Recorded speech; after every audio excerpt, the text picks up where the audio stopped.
ask questions. Without objection, so ordered. And as a reminder, if members wish to insert a document into the record, email me. I now recognize myself for the purposes of an opening statement for 5 minutes. Today's hearing examines the current and future state of Amtrak. The Infrastructure Investment and Jobs Act, or IJA, gave historic funding to railroads, with a large portion of that money going to Amtrak. Amtrak is a federally chartered corporation with the federal government as the majority stakeholder. Its board of directors is appointed by the president and confirmed by the Senate. Amtrak's funding largely comes from the federal government versus from ticket revenue. Without significant taxpayer support, we all know that Amtrak could not operate. Since its creation in 1971, Amtrak has never made a profit. Since 1971, Amtrak has never made a profit. Despite the funding provided in IJA, Amtrak predicts it will lose roughly $1 billion with a B per year, with those losses largely covered by the taxpayers. My Democrat colleagues like to note that highways and airlines also rely on government subsidies to operate. While those modes receive federal support, they are also essential forms of transportation and high use and high demand by the American people. Unlike Amtrak, Americans could not travel and function as they do without the use of highways and airplanes. And during the COVID-19 pandemic, Amtrak ridership and revenues plummeted as commuters stayed home or chose to use other modes of transportation. Ultimately, Amtrak received billions of extra dollars in COVID relief to operate largely empty trains for several months. And today, we will examine the state of Amtrak's post-COVID recovery. While Amtrak has regained some ridership in recent months, we will hear about Amtrak's plans to continue boosting demand and ticket revenue. Amtrak's losses arise mostly entirely from its national network and long-distance routes. Rather than focusing on attracting riders to existing routes, Amtrak now seeks to expand this network, risking a greater expense to the taxpayer. Some of these new routes will even require the states to cover costs and losses.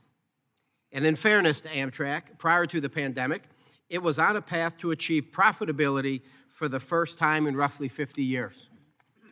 This turnaround came as a result of tough decisions by its leaders that prioritized service and shared sacrifices with Amtrak employees. While growth is a positive trend for a company, Amtrak must prioritize improving its current network, including important system maintenance and upgrades, and improving safety, security, and customer satisfaction issues that have plagued Amtrak for years over expansion ambitions. In addition to spending and revenue issues, this committee has questioned Amtrak about its compliance with the American with Disabilities Act, rising crime in its stations and trains, the potential transport of illegal immigrants from the southern border on its trains, and generous executive bonuses despite losses and service problems. Amtrak must work to attract customers of revenue and operate as a reasonable steward of the taxpayers' dollars. It should ensure that its network is safe and secure. Further, it is necessary for Amtrak to strengthen its relationship with the states, including through the development of a transparent and fair cost allocation policy for state-supported Amtrak routes. Finally, any potential expansion of Amtrak's system must allow for freight railroads to provide input on capacity and track sharing issues. The recent supply chain crisis further emphasizes the value of freight railroads in efficiency moving goods across the nation. Amtrak's passenger expansion efforts should not be allowed to obstruct the critical movement of freight railroads. I now recognize Ranking Member Payne for 5 minutes for an opening statement. Thank you, Mr. Chairman. And to one of the major points that you made, if there is an example of a passenger entity somewhere in the world that is profitable on its own, please, the committee would love to know. So with that, I want to thank you, Chairman Nels, Chairman Graves, Ranking Member Larson, and our two witnesses for being here today.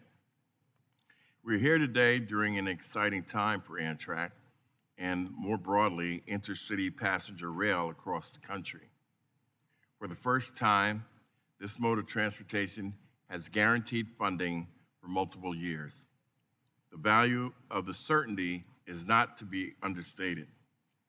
This is akin to the beginning of the interstate highway system, which we continue to support.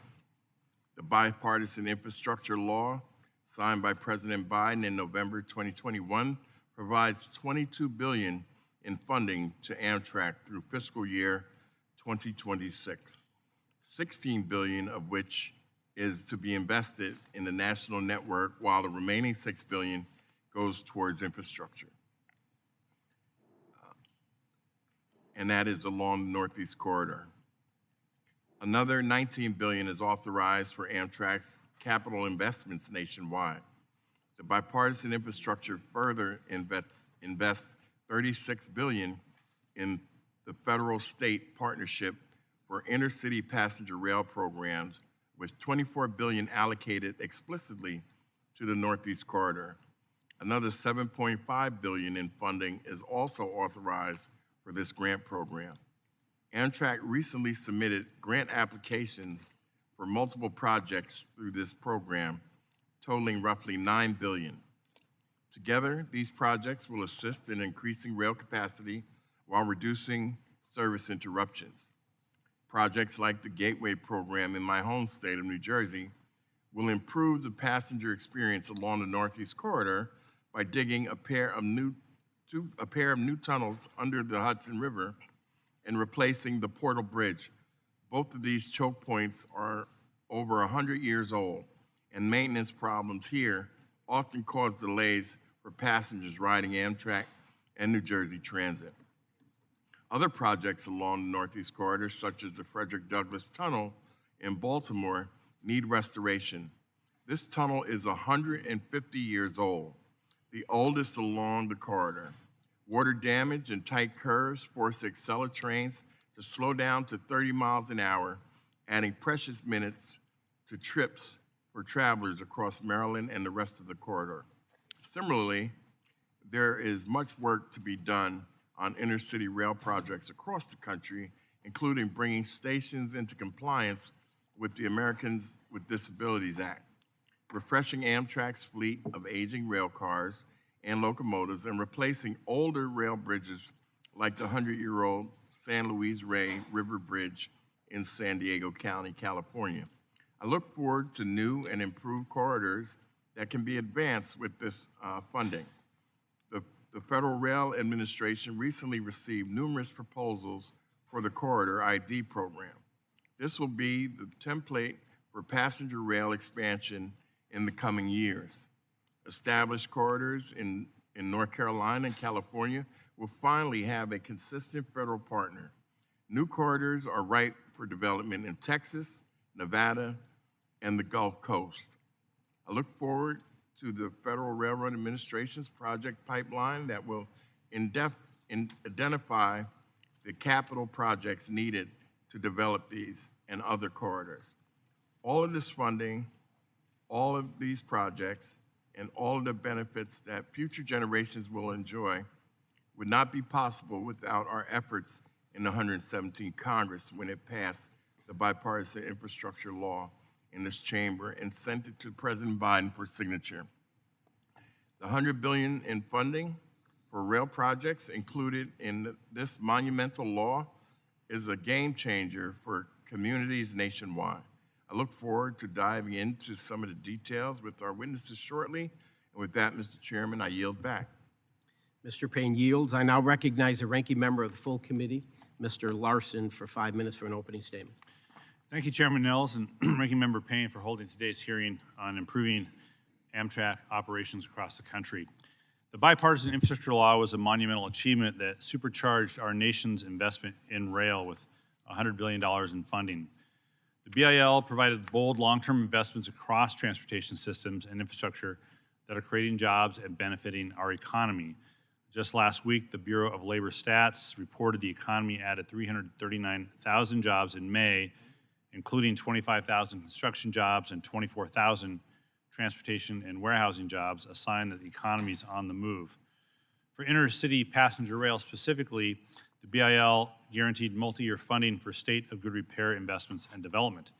It makes possible for the first time ever dedicated, reliable federal funding dispersed over the next few years to improve and expand intercity passenger rail. And just this week, the first round of competitive rail grant funding from BIL was announced, and among the recipients was the city of Burlington, Washington, in the great state of Washington, in the Fightin' Second District, which is awarded a $2 million planning grant to remove a grade crossing, which will in turn increase mobility for all rail traffic. Burlington Mayor Steve Sexton brought this idea to me nearly a decade ago, and I'm pleased to see this project awarded the funding it needs to improve safety and reduce congestion. Projects like this are improving the quality of life and creating jobs, and Washington State has led the way in executing BIL funding so far. And I expect great results for our communities that will come from this grant and the additional rail funding to come as well. Amtrak and the FRA can now enact long-term plans for passenger rail expansion and improvement, secure in the knowledge that funding will be there in future years. The bipartisan budget agreement protected BIL funding from cuts, including this vital rail funding, and demonstrated support on both sides of the aisle to maintain these investments. I look forward to hearing from both of our witnesses today about the difference this budget certainty has made for them in developing and sustaining programs, and how this will ultimately improve service for rail passengers. I want to apologize for Mr. Warren for missing our meeting yesterday. It was an airplane issue and not a rail issue that prevented me from getting here on time. So, however, this funding is not only intended to improve rail service, but to expand it. The demand for more frequent, more reliable passenger service is real. Cities and counties across the nation want increased access to the national passenger rail network. They know this will help their towns grow and thrive and provide a greener way to move people. The communities that have rail service want better service. The communities that do not have service want service to start. Communities in my district were frustrated that the COVID pandemic shuttered state-supported Amtrak routes like the Amtrak Cascades, which connects communities like Everett, Edmonds, Stanwood, Mount Vernon, and Bellingham in my district to cities like Seattle, Spokane, Portland, Eugene, and Vancouver, British Columbia. I celebrate the return of this service and note, though, that it took 3 years to restore. Mr. Payne referred to the Gulf Coast, where it took 17 years to get an agreement there to restart service after Hurricane Katrina. To my colleagues on this committee representing Gulf communities, I share the frustration you and your constituents have undoubtedly experienced. As we did in fighting for rail funding in the BIL, this committee is committed to helping communities get regular and reliable passenger rail service. Now, of the $100 billion provided for rail in the BIL, $66 billion was provided in the form of advanced appropriations. The remaining $34 billion is subject to future appropriations. So I think we should continue to push for Congress to fully fund its intercity passenger rail commitments to create more jobs, grow regional economies, reduce congestion and carbon emissions, and build a cleaner, greener, safer, and more accessible transportation network.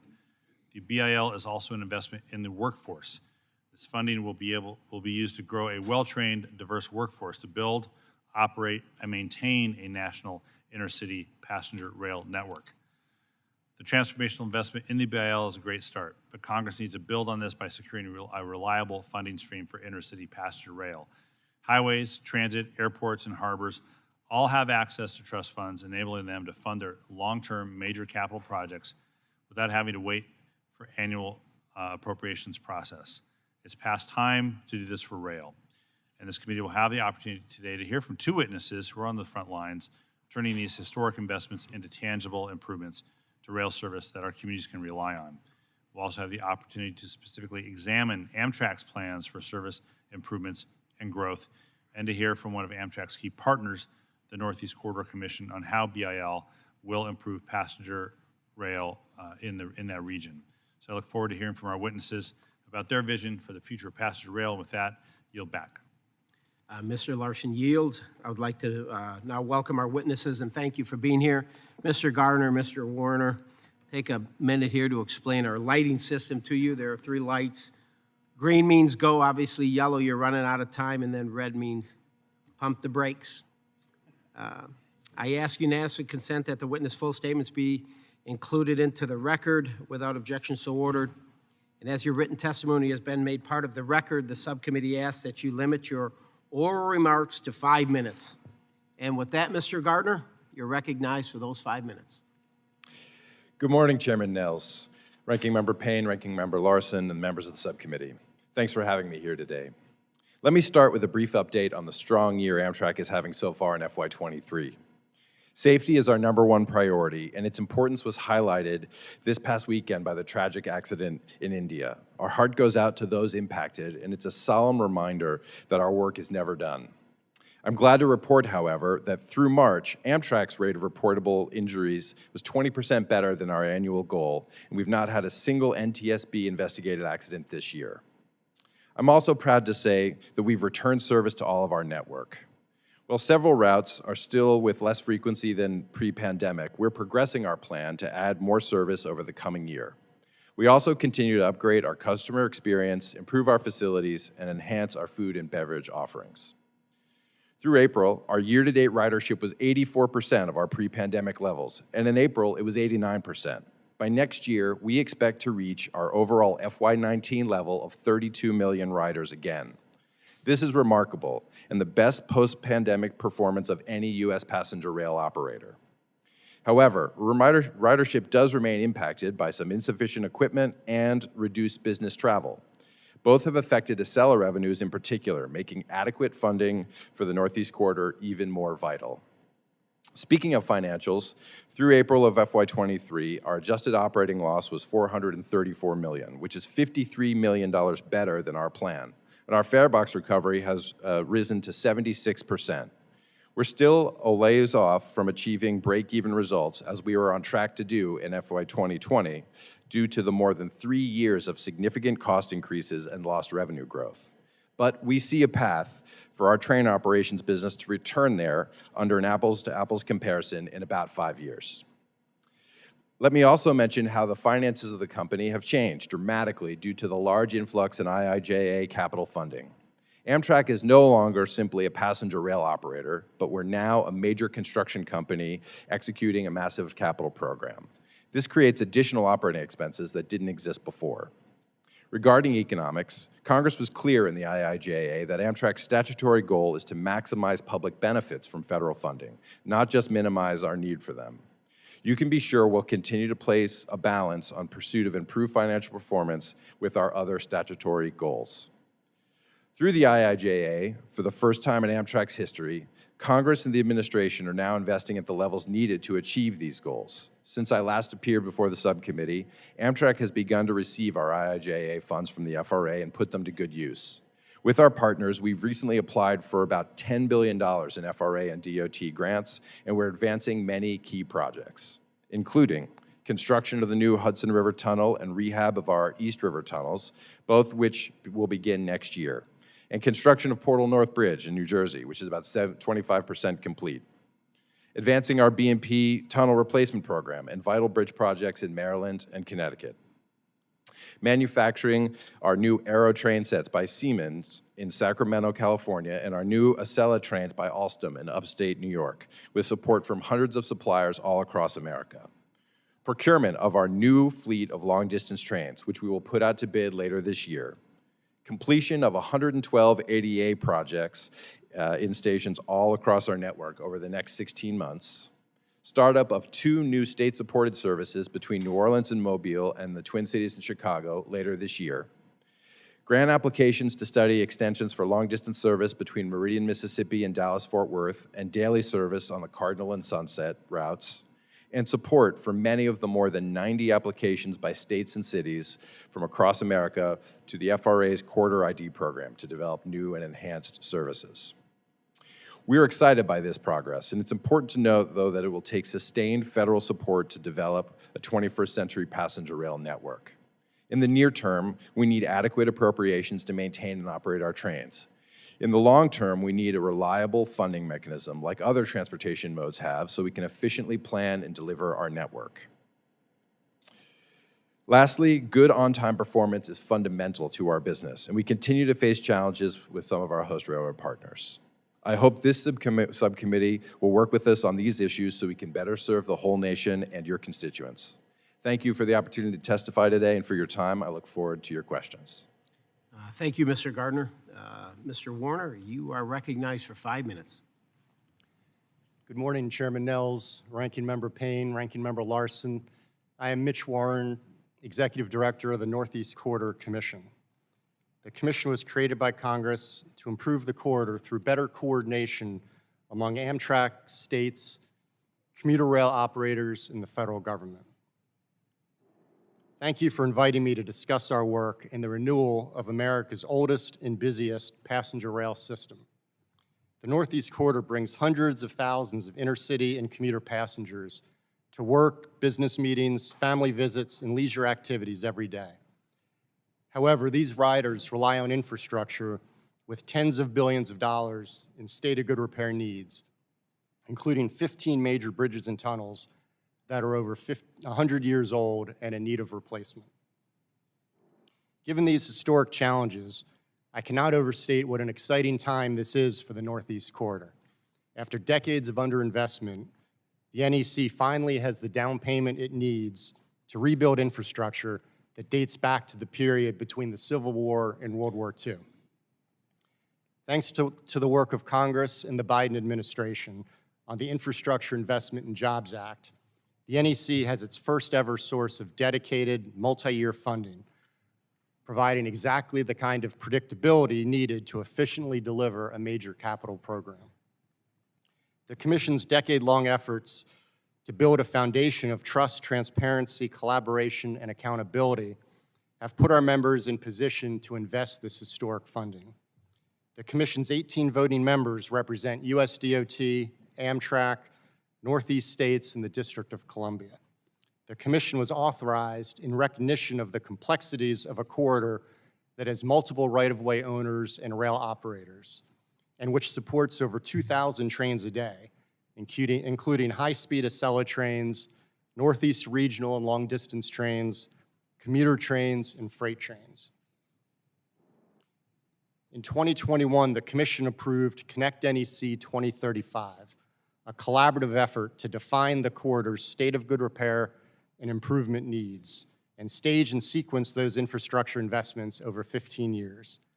Connect NEC, which will be updated every 2 years, is the plan to rebuild and grow the corridor. Thanks to the funding provided through the bipartisan infrastructure law, these critical projects suddenly have a path forward, promising more reliable, more frequent, and faster service for the workers, travelers, and businesses that depend on the corridor. The Commission is now looking at the challenges our members face in delivering these critical projects. To this end, we are developing an implementation coordination program that will bring to project delivery the same kind of transparency, collaboration, and accountability that the Commission has brought to cost sharing and planning. This program will focus on improving the interagency coordination needed among our members as they partner to deliver projects. The ICP will track project progress and provide an early warning system when projects threaten to go off schedule due to coordination issues. The challenges in front of us are formidable, but success is critical to the region's vitality and growth. Essential to this success is what it took to build the interstate highway system and what the BIL delivered for passenger rail. A dedicated multi-year funding source providing the predictability needed to efficiently deliver a major capital program. In fact, even more funding is necessary over the longer term to address all of the corridor's state of good repair and improvement needs. The Federal Railroad Administration's NEC project inventory includes projects that total over $100 billion. Notwithstanding these significant future funding needs, the bipartisan infrastructure law is a game changer for the corridor. After decades of falling further behind when it comes to replacing aging infrastructure, a brighter future lies ahead. We thank Congress and President Biden for this historic investment that will benefit travelers for generations to come. The Commission's members are eager to deliver these critical rail projects that will generate meaningful economic, transportation, and environmental benefits to the region and to the nation. Thank you for inviting me to speak today on behalf of the Commission. I look forward to answering your questions. Thank you, Mr. Warren. I now ask unanimous consent to enter into the record the following letters from the Association of American Railroads and the Coalition for the Northeast Corridor as well as a letter from the Rail Passengers Association CEO. Without objection, so ordered. I'd like to thank you all. Thank you both for your testimony. We'll now turn to questions from the panel, and I will recognize myself for 5 minutes. I appreciate you, Mr. Gardner. It's good to see you. I see you got the chief behind you there. Thank you for coming. I want to bring to your attention, I'm sure you're familiar with the Office of the Inspector General, this report that talked a little bit about safety and security. Amtrak has opportunities to strengthen controls over high security keys. Both you gentlemen familiar with this report? Yes, Mr. Chairman. Mr. Warner, familiar with the report? I have not had a chance to read it yet. Okay, Mr. Gardner's familiar with the report. You know, and I'm trying to read this, and there's so many redactions. I'm trying to put this puzzle together, but they obviously redacted so much here, obviously some type of a safety or security concern. Can you assure the members of this committee that Amtrak is doing everything it possibly can with the employees that are authorized to have a key or employees that are no longer working, either resigned or terminated, that they don't keep their keys to some of these high-risk security areas? What are you doing to make sure that we can protect Amtrak? Thank you, Mr. Chairman. Yes, absolutely. We have, as a result of the good work of the Inspector General, we've revamping our key control process. I can tell you for a long time, these kind of switch keys have been around in sort of collectors' hands, and when I was on the freight railroad side as a switchman, had access to many of them. Those days are over now. We are controlling these tightly, and we appreciate the OIG's work there. Well, I think it's obviously it's very damaging in my humble opinion. I think the gentleman sitting behind you, between you two, maybe will be able to help you with that, trying to get some of these keys back to individuals that no longer should have them. And I believe there was a report out there that some knucklehead or former employee was selling these things, putting them on the internet. It could become a big, big problem for all of us. How much, Mr. Gardner, how much money will Amtrak receive through IJA over the next 5 years? How much money? Mr. Chairman, it's $22 billion is the advance appropriation funding to Amtrak directly. The other portion of transportation. $22 billion. That's a lot of money. Absolutely, All right. Mr. Chairman. I want to spend just a moment here and talk a little bit about CRISI and CRISI grants. With the enormous amount of money that Amtrak is getting from the American taxpayers, I'm suggesting that Amtrak should not be allowed any more CRISI grant funding over the next 5 years while you are receiving tens of billions of dollars over the next 5 years. I mean, when you look at the CRISI grants, I think in 2022 is about $1.4 billion. For those of you that don't know what CRISI stands for, it's Consolidated Rail Infrastructure and Safety Improvements Program. And by hearing the testimony from the minority and hearing testimony, you're getting billions of dollars to help with your infrastructure, your improvements. And CRISI grant funding, in my humble opinion, should be set aside for the Class 2s and the Class 3s.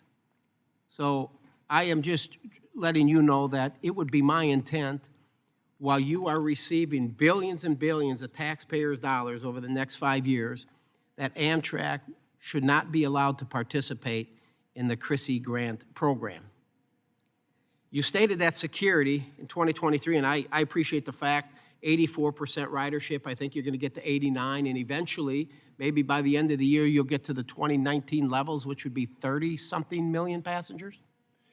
Next year, we will achieve 32 million riders. Fantastic. Yep. I think that's great. And I think while you did state that security or safety is your #1 priority, I can certainly appreciate that.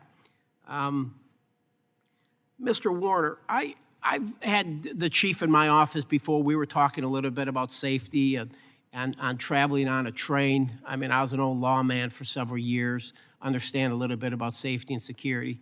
And I was always puzzled by the fact that I can jump on that train outside at Washington, D.C. here. I can go up and buy a ticket. I don't have to provide any ID. I can pay for cash.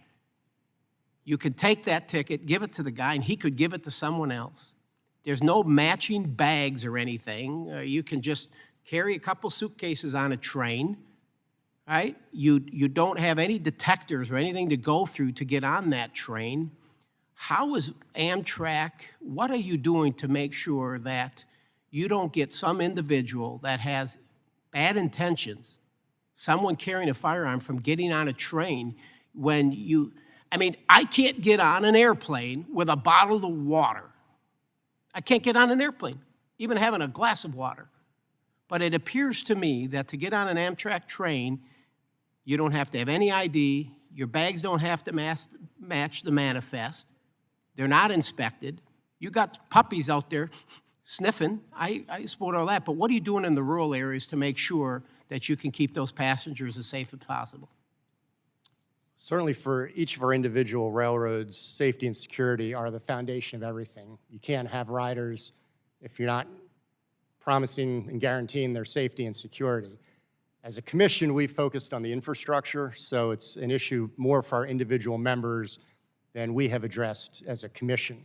When we were created, there's actually a separate safety committee that was created separate from us that was to look at those issues, and we were to focus on the infrastructure, cost sharing, and coordinated planning. So those are critical issues for our members and our riders, but as a commission itself is not something that we have addressed directly. Well, I find it kind of disturbing in many ways that, you know, this is public transportation, billions of dollars going to it. Obviously, we had tragedies on 9/11 with an aircraft, right? And look at what we did. We created a whole new organization and put billions of dollars into it still today to make sure that the people traveling on our airplanes across the country are safe. And then you look at Amtrak's operations. And I know the chief behind you, he's eyeballing me right now. He's thinking I'm doing everything I can, but you have billions of dollars now. I think you need to try to not convince me, but show me that safety, Mr. Gardner, is an actual priority, that you're doing everything you possibly can. I'm going to finish it up with this, and that is, I read some stuff here about the board meetings. You know, you have these board meetings. I don't think those board meetings are open to the public. I don't think they're part of the public record. I think transparency is so important, and bonuses. Mr. Gardner, would you care to share with me what your salary is every year? What is your salary, your annual salary? The annual salary is a matter of record. We have disclosed it. It's currently, for my position, it's a little bit less than $500,000 a year. $500,000. And I appreciate you just willing to share that. I think the American people have a right to know. It's the taxpayers paying you. I'll tell you what mine is, 174, just with everybody else up here too. I could tell you every salary of every person serving in the United States military. I mean, it's pretty much public record. So it's an annual salary of $500,000. And so when you have these meetings and they're not access, you know, they're not open to the public when it talks about bonuses. Did you receive a bonus last year? Did you take a bonus? For fiscal year 22, yes. Well, can I ask you how much that bonus was? I'd have to get you the specifics numbers, but it's a portion of the salary based on the company's performance. So Okay. as I'm sure you know, the Congress has passed a law encouraging us to develop a pay-for-performance system. The Inspector General recommended, the GAO recommended one. We use this in order to entice great employees to the company and retain them. The salaries that we provide at Amtrak are pale in comparison to our freight railroad counterparts, from which many of our employees come. It's essential that we have the best employees to be doing the public's work and delivering on this incredible investment plan. We use this as a retention tool, and it's very consistent with private sector business everywhere. I appreciate that. I just think, Mr. Gardner, I think when it's taxpayers' money, I think transparency is so important. There should be transparent, and there should be no reason why you wouldn't be willing to share with, and you did share your salary, but the bonus, whether it's 25% or 50%, I think the American taxpayer has a right to know what they're paying their leaders with Amtrak. With that, sir, I will now yield 5 minutes to Ranking Member Larson for his questions. Oh, wait. Oh, Mr. Payne, I'm sorry. Mr. Payne. Thank you. I'll give it to him. You know, in reference to the question asked of Mr. Gardner in terms of his salary and bonuses, I think it pales in comparison to the freight rails compensation on the other side, and which is not open to the public. So we know that their compensation over the past several years has been in the millions. So I think we thank you, Mr. Gardner, for working at a bargain basement salary. And Mr. Gardner, while some parts of the country are slowly recovering from COVID in the inner city rail ridership, others have almost fully recovered. An excellent example can be found in the ridership numbers and investments made in North Carolina and Virginia. Please tell us the state transportation agencies that are doing differently, what they're doing differently to drive an increase in the inner city rail passengers, and what Amtrak is doing to assist these state transportation agencies in fulfilling these goals. Thank you for the question, Ranking Member Payne.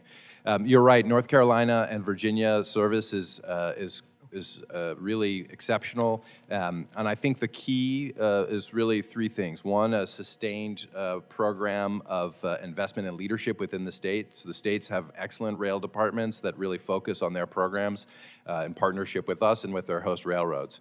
And they've been willing to invest significantly. While I agree with the chairman that our focus has to be on improving the network we have and rebuilding our assets, and that's what the IIJ funds allows us to do, recapitalize our assets.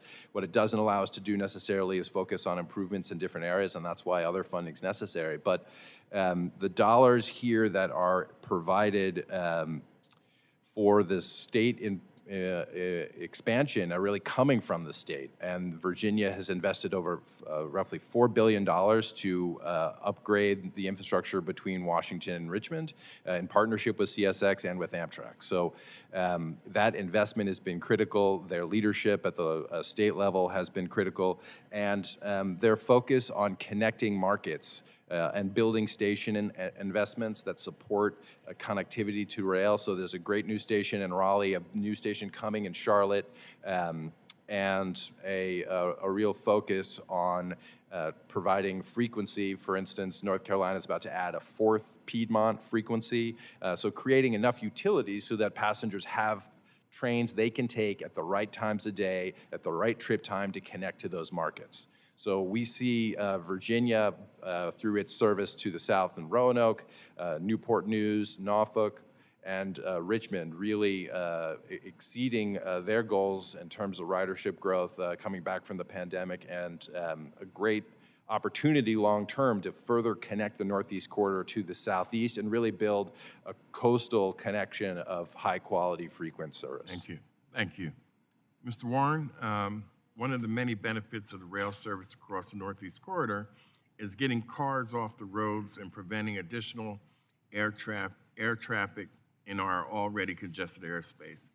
Can you please elaborate on how proposed infrastructure projects across the Northeast Corridor and the goal to reduce the state of good repair backlog will benefit the communities in the region economically, and how these impacts will impact the global fight against climate change? Yeah, thank you. The transportation is the sector that emits the highest level of greenhouse gases. So the more we can do to attract riders to Northeast Corridor trains, most of which are electrified, the more we can reduce greenhouse gas emissions. Also has the added benefit of reducing automobile congestion. I just rode down much of the corridor from Vermont, Massachusetts, Connecticut, through New York, New Jersey, Delaware this weekend, and you know, I sure wish more people, including myself, were taking the train for that trip. So a lot of the work we're doing to create more reliable service, more frequent service, faster service is going to bring more riders, and it's going to take riders from automobiles, take riders from airplanes, both of which emit significantly more greenhouse gas emissions and also add to congestion on our roads, I-95 and other roads, and the aviation system. So the more we can implement our Connect NEC plan, bring more riders to the Amtrak and commuter trains on the corridor, the better off we'll be, both from a congestion perspective and a climate perspective. Thank you. And, you know, the few times that I don't use Amtrak to come to work, I drive down and I have to leave between midnight and 4 in the morning in order to bypass all that traffic between New Jersey and Washington, D.C. So thank you for that. This question is for both of our witnesses. You know, I'll continue to work on a disadvantaged business enterprise requirement for the FRA funding, but in the meantime, could you share what efforts you're making to ensure contracts are going to help create a level playing field for small businesses owned and controlled by socially and economically disadvantaged individuals? Ranking Member Payne, I'm pleased to report we've made a lot of progress on supplier diversity and DBEs. As you know, we've got a supplier diversity program, which includes minority and women-owned business enterprises, veterans and service-disabled veteran-owned businesses, disadvantaged business enterprises, small businesses, et cetera. And we set a goal of 15% of our contracting and procurement from these entities. And in fiscal year 22, we exceeded that goal, achieving 25%, roughly $484 million in spend with diverse suppliers. So we've been working really hard to do that. In 23 so far, we're at 27.8% of our spend through diverse suppliers.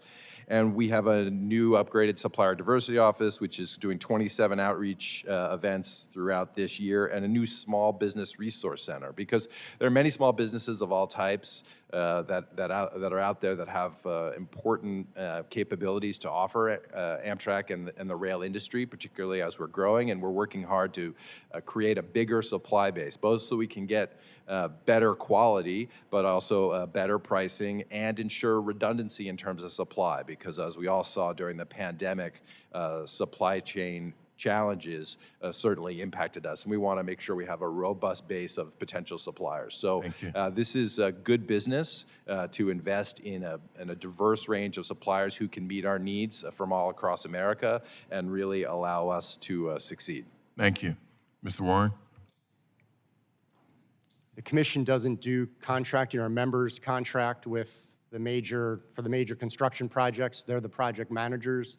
One related opportunity I might point out is just in workforce development. The workforce needs along the corridor are tremendous to try and invest these new funds, and we need to go out and find new workers, not the traditional workers we've always had. We have to go out and do more job training and do this in non-traditional places. So I think that's a major potential opportunity to diversify the workforce, expand the workforce. It creates jobs, it creates equitable jobs, and it helps us deliver significant projects that need to be delivered. Thank you, and thank you, Mr. Chairman, for your consideration. I yield back. Mr. Payne yields. I now recognize my colleague from the great state of Texas, Mr. Babin, for 5 minutes. Thank you, Mr. Chairman, and I appreciate you, Mr. Gardner, and Mr. Warren for being here today. The chairman, to follow up some of his line of questioning a while ago, is it legal to carry a firearm or any weapon on Amtrak by passengers? No, Congressman. So we do not permit firearms on board, other than in a locked. You can transport your firearm. We carry it in a locked facility. Even if you've got a permit for the states it's traveling through. I'm sorry, I didn't hear you. Even if you have a permit to carry it through the states you're traveling on. That's right. Yeah, we do not allow firearms on board. Okay. Well, passenger screening protections on Amtrak are nothing like on air travel, or even what the public must go through to enter into this very building here. The Brightline intercity passenger rail system in Florida has implemented screening technologies to help prevent persons from bringing dangerous weapons on its trains. It's not as comprehensive as the airport technology, but it's better than nothing. And if you're sitting there and someone has broken the law and has a weapon and you're totally defenseless, you're pretty much up the creek. So why hasn't Amtrak invested in similar screening technologies to protect the passengers of Amtrak? Thank you for your question. So we take security very seriously, and we are using a multi-layered system to protect our passengers, and broadly have very good results. Incidents are quite rare on Amtrak, but I share your concern that as we continue, opportunities to increase security are really important. First, a couple of things that we do today already. We have random screening together with TSA. We have a large fleet of trained dogs for both explosives and other interdiction. We partner with DHS for our Viper teams to do inspection and response. Federal air marshals, we're in partnership with them to be able to be part of our security forces on our trains. We have increased our APD workforce, and we have put many more officers on trains in the field.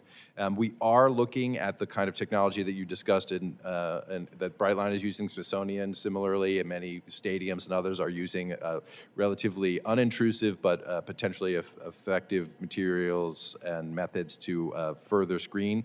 And as you mentioned, we have a big network, about 500 stations across America, some huge, handling hundreds of thousands of people, including commuter passengers, and some quite small, trying to think about how we can embed technology into our trains in addition at stations to increase security. One thing I'll note is that Amtrak receives relatively little funding from TSA, and TSA's own program has very relatively little. So for us to increase significantly in this, we do need and will need greater partnerships and support. But we are interested in this and taking it very seriously because we agree we need to strengthen. I certainly hope so, because if you're not allowing the private law-abiding citizen passengers to protect themselves, then you have to protect them and keep bad actors from bringing weapons aboard.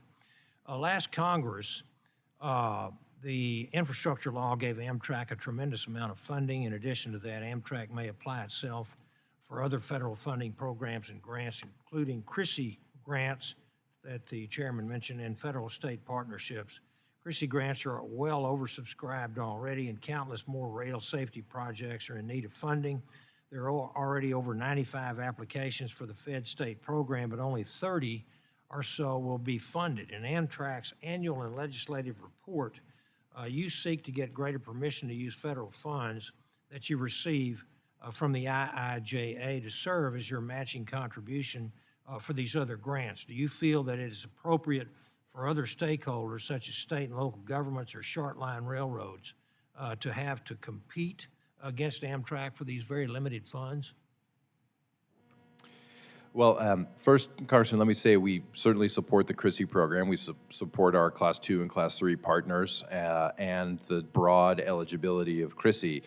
It's, I think, important to understand that the dollars that have come to Amtrak are for a very specific set of purposes. We can't use them for many of the activities that we might need to for improving the railroad. They're focused on really state of good repair, replacement activities for our fleet and our stations and our infrastructure. So those dollars aren't eligible for every activity. And the safety focus of CRISI is really unique. That's what we fundamentally seek to partner almost always with host railroads, states and localities, other carriers, to find opportunities for improvement. For instance, further investments in our positive train control system where the system's not required, but where we think it's appropriate. Track upgrades where with host railroads where the track is is falling below standards for Amtrak service. So these are things that we think are good uses of the dollars. They're not things we could use our funds from the IIJA to otherwise accomplish. And Amtrak's a relatively small portion of the total CRISI pot. Most of the dollars are going to freight railroads and for safety programs, and we support that. I'm out of time. Thank you, and I yield back, Mr. Chairman. Mr. Babin yields. I now recognize Ranking Member Larson for 5 minutes. Thank you, Mr. Chair. Mr. Gardner, we had our last hearing on the topic in December 2021, just after the BIL had passed. One of the challenges raised was making sure there were enough people hired to implement the funding, both at FRA and at Amtrak. Can you update us on what your people plan looks like and where you are in achieving that? Yes, sir, Ranking Member Larson, appreciate the question. Sir's fine, but yeah. Yeah, sir. We've had great results so far in our hiring efforts. As you say, we're really changing the whole scale of the company. And last year we hired about 3,700 people. Already this year we've hired 2,700 folks. By the end of the year, we'll have hired about 5,000 additional employees. Some of that's to fill attrition, the normal retirements and so forth, and some of it is to create more capacity. And those jobs are across America. We have a 46-state, 3-province network, and focused all across our different functions. So a significant portion of those are craft hires, folks who are out there running the trains, maintaining the infrastructure. But we've also really invested in our program management, design capacity, all of the really professionals that are out there to help us build new projects and update our infrastructure and procure this new fleet. Are there areas during the pandemic where you lost people proportionally in a function and you're having to build that back up in particular? Yes, notably our mechanical forces, and I'm glad to say we're well above now some of our levels that we had even pre-pandemic to create the capacity we need to maintain our equipment. And that's mostly driven by the fact that there's huge demand for skilled workers in this area, electricians, welders, machinists, massive demand, and being competitive has been hard for us in certain regions of the country. So we've really worked hard. We've also created a new apprenticeship program, and this is a program that is supported through grant funds with our various unions, and then rolling out across our mechanical facilities so that we can train folks and give them the capabilities they need to serve Amtrak, but also lifelong skills. So it's really been a good partnership. So this BIL was a historic investment in passenger rail, but it really means a historic investment in hiring people in order to have passenger rail, it seems. Absolutely. We're doing hiring that Amtrak would do in a year now that we would take half a decade to have done previously because of this new capacity we need to build. And it's a chance to build a whole new generation of rail workers. It's one of the most exciting things I think about this time is we're building a new generation of skilled employees who are here to contribute to the mission. Mr. Warren, thanks. Mr. Warren, at the commission, you mentioned your focus on infrastructure. Do you have, even with your partners, do you have a similar set of issues in hiring people to make these projects work, to make these projects happen? I apologize. Yeah, one of the biggest challenges to implementing all of these projects, spending the money from the infrastructure bill, is hiring workers. Every one of our members, and Stephen talked about the hiring they're doing, it's critical. And it's not easy. It's a tight labor market. But that hiring has to be done. It's creating a lot of good jobs, but it's essential if these projects are going to move forward. There's a lot of work that needs to be done on the corridor and nationwide, but our focus is certainly the corridor. And you got to have the workforce, both management and labor, to make it happen. And without the funding certainty of the infrastructure bill, Amtrak wouldn't be hiring as much as it is right now. The funding certainty is critical to giving our members the confidence to go out and hire and train, because everyone you hire, you're training sometimes for a year or more. Yeah. A second point I wanted to make, and made in my opening statement, was that passengers and states want more rail service. And maybe Mr. Gardner, this is not for you to say how great Washington State and the Northwest is. We tend to be more ahead in other areas in the state-supported system. But who's in second place and who's in last generally? Like, what kind of work needs to take place in different areas of the country to get caught up on the state-supported systems? Well, thank you, sir. We have generally restored frequencies to all of our routes across the United States, but you're right that we have a strong program in the Pacific Northwest, the Cascade Service, and Washington State's leadership there has been tremendous. The goal later this fall will be to introduce the 5th and 6th round trip, so to increase service still, and I know it was very important to you that we were able to go back to Vancouver and have 2 round trips there. And when you look at the current state-supported system, we've seen really a lot of enthusiasm from all over. And I think it's really important to note that this drive to grow and improve service is really state and community-driven. Amtrak is their partner, but fundamentally, this is the decision that states make to decide to expand or invest in service. Part of the big challenge for the current network. You have to wrap up and go on for the record. I say is that we have a lot of places that don't have passenger rail service today at the levels that exist, like in the Cascades, the Southeast, the Mountain West, and we see a lot of interest from communities there right now. Excellent. Thank you, Mr. Chair. Mr. Larson yields. I now recognize Mr. Stauber for 5 minutes. Thank you very much, Mr. Chair. Mr. Gardner, I want to talk about safety and security. Between 2019 and 2021, Amtrak Police Department received over 400,000 emergency calls annually. This is over double what APD received in previous years. What is the current size of the Amtrak police force? Thank you for the question, sir. And our current workforce is about 406, 407 APD Would you consider that fully staffed? officers. Our goal to be fully staffed is 431, which we believe we'll achieve by the end of this fiscal year. We have a lot of folks in training, and as you know, it's a competitive environment to get qualified law enforcement folks, so we're working to achieve that. You had mentioned, I'm very glad you said this in your opening statement, safety is the #1 priority at Amtrak. APD strategic plan suggests that you are, quote, restructuring and modernizing, end quote, training. What does that restructuring and modernized training look like? Well, I think that the core of our strategy is to deploy our resources across our network where they can be most effective. So we're a very data-driven organization, and the chief who's behind me here leads our efforts to prioritize our response across the network, make sure we have the right assets in the right space, and then to create the right sort of modern training methods and the right force philosophy so that we can serve our communities well. That, of course, means right now more riders, more train rides. Did you say force philosophy?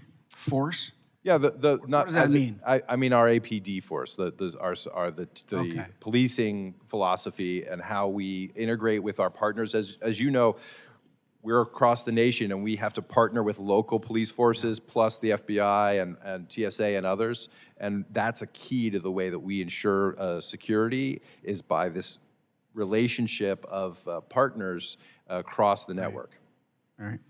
And APD is a priority for Amtrak, correct? APD is an absolute priority for Amtrak. I want to get back to what Chairman Nels was talking about. Your salary is $500,000, and you received a bonus. And you said to keep good, in your words, great employees and retain them, you need bonuses. Did any members of the APD receive bonuses? Our management workforce is part of our program. Yes or no? Did Yeah, the so Amtrak the- police force, did any Amtrak police force members on the line, did they receive bonuses equivalent to your percentage of a bonus? Those management employees who are not agreement employees in the APD force did. The other employees are covered by a collective bargaining agreement, which we negotiate. Did they receive bonuses? Yep. No, not per their contract, yes. And moments ago, you said that it's a high priority, and to give bonuses, you need, in order to keep great employees and retain them, bonuses were part of that. So it seems at this moment, APD, those boots on the ground or boots on the train that keep the passengers safe, which is your priority, they didn't receive a dime. Nothing extra. Nothing extra. And you had executives that receive bonuses of $200,000 a year, paid primarily by the American taxpayer. Mr. Gardner, I represent the 8th District of Minnesota. The median income there is $55,000. You received a bonus almost 4 times what the hardworking men and women that I represent. And some of that tax money went to your bonus. Do you think that's fair? So I would say that the representative members of the APD receive a variety of benefits associated with their collective bargaining agreement. So we negotiate that as we do with all of our unions. And in the Amtrak management case, we traded off a pension about 10 years ago almost, and put a less compensation as guaranteed for employees and made it With just at my risk. 15 seconds left, I'm just concerned that Amtrak is prioritizing growth over customer safety. Those police officers see that you are getting bonuses and your executive board are getting bonuses primarily paid by the American taxpayer, and you can't help those police officers. As a former police officer, I find that extremely offensive, and I yield back. Mr. Stauber yields. I now recognize Mr. Moulton for 5 minutes. Thank you, Mr. Chairman. Mr. Gardner, if the Amtrak police officers want to negotiate for bonuses in their contract, are they allowed to take that into the next collective bargaining negotiations? Absolutely, Great, Congressman thank Moulton. you very much. I would just like to get back to a conversation that you and I have had about efforts to decrease trip times. We talk a lot about speeds in the railroad industry. We probably don't focus enough on how we just get people faster to where they need to go. You recently raised speeds on the Chicago to St. Louis corridor by 20 miles per hour to 110 miles per hour. Why did it take so long to get to 110 miles per hour? Well, thank you, Congressman, for the question. And trip time is very important. A key piece of what is attractive about rail is when we can be competitive with driving. This was a program led by the Illinois State DOT together with Union Pacific and funded by the FRA. So Amtrak was a supporter, but it's a state-led project. And it took a long time to rebuild the railway, which is what was essentially necessary, and upgrade the signal system there to handle 110 miles an hour service. It's great that we've achieved it, and it's an important outcome, and it's going to be a big game changer for service in Illinois. So back in the 1930s, we had a lot of trains in America going 100 miles an hour. This is a 10 mile per hour improvement over what was fairly common in the 1930s. Is there any plans to get Chicago to St. Louis to standard international high-speed standards like 200 miles per hour? In other words, about twice as fast as trains are going on that corridor today? Well, currently, the plan is 110 miles an hour. To go above 110 miles an hour, you need to have a sealed corridor, a corridor in which all the grade crossings are eliminated, and there would need to be changes probably in the alignment on some of those routes. So those are, in certain corridors, those kind of investments, I think, are appropriate. What I think we've achieved here in Illinois, what Illinois has achieved, is to really achieve the kind of standard level of intercity service we should be aiming for, 110 miles an hour service, which does allow trip time competitiveness. And where there's demand and opportunity, I think pursuing high speed does make sense on top of that base. I would just point out that regular old commuters just taking trains in and out of London have been going 125 miles per hour for a few decades now, so I just think we could set our sights a bit higher. Yep. With regards to trip time, checking the Amtrak website yesterday, it looks like the trip times haven't decreased despite the increase in speed. Currently, we're in the production season of the major capital work that's occurring on the Northeast Corridor. So we've added some time to certain trains to reflect the fact that they're Sorry, likely specific to Chicago to St. Louis. in the Chicago St. Louis, sir, the schedule change has not yet taken place. So we're in testing of the new speeds, but the upcoming schedule change will occur here soon. So even though the trains are operating faster, the schedules remain at the current speeds until we've validated everything, and that'll happen soon. So there are a lot of places on the Northeast Corridor where we also have to straighten curves to improve trip times and speeds. We've talked about this in the past. I sent a letter in August of 2022 on this issue. Have we made any improvements in trip times on the Northeast Corridor? We have a lot of work underway, Congressman, to do that. These major capital programs that we've discussed are going to be the way that we can change some of the trip time and the constraints. For instance, the Baltimore and Potomac Tunnel, as we'll advance that program, we'll take a railroad that today is constrained to 30 miles an hour and make that a 100-mile-an-hour alignment. As you know, a number of bridges also, as we replace them, will give us faster speeds. And as we bundle with those improvements, upgrades to our infrastructure, we're looking to shorten curves, to create faster speeds as we also replace the overhead electric lines. So we put the new lines in the right alignment to maximize speed. Our goal is to get 160 miles an hour everywhere the railroad permits it today with the geometry, and upgrade the infrastructure to support that, both signal and power. Mr. Warren, when do you think we can actually see timetables improve on the Northeast Corridor? The Connect NEC plan that we are working on updating, we're very focused on improving trip time with projects within the existing right-of-way that you can do while you're doing basic state of good repair and modernization. You can straighten curves, you can replace signal systems. I just want to know, the next time I go to New York, that's faster than it is today. When is that going to happen? Unfortunately, it's going to take some time for these, you know, each Are we of talking these about a things. year, it's 2 years, 5 seconds years, here a and decade? there. I couldn't give you an exact trip time, but it'll take a number of years for these to start to add up. When you get the 3 minutes from BMP Tunnel, you get 30 seconds here, 30 seconds there.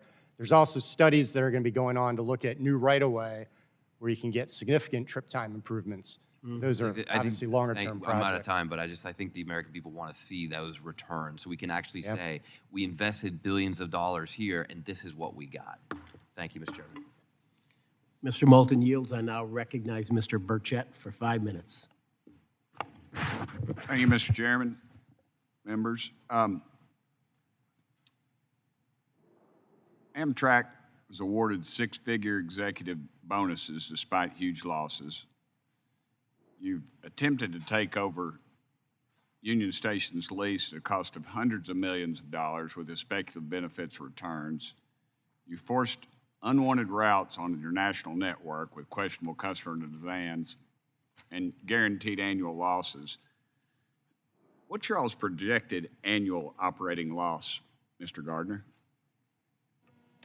For this year, a little bit more than $800 million. That's down significantly from the prior year and the year before. Yes, sir. According to Amtrak's 5-year plan for fiscal year 2022 through 2027, fiscal years, excuse me, Amtrak expects to lose at least $1 billion per year. Do you think Amtrak will be cutting expenses or increasing ticket prices to address its operating losses? We've been doing both. Already our 5-year plan has been updated for 23, and you can see we're almost anticipating a little bit more than $800 million. So we've significantly improved those numbers since our 22 5-year plan, and we're doing it on both ends. As you suggest, we've got to maintain and reduce costs where we can. That's difficult in this high inflationary environment. We're about 30% higher in prices than we were in 19. So as we come back to revenues of 19, you can see there's a big gap.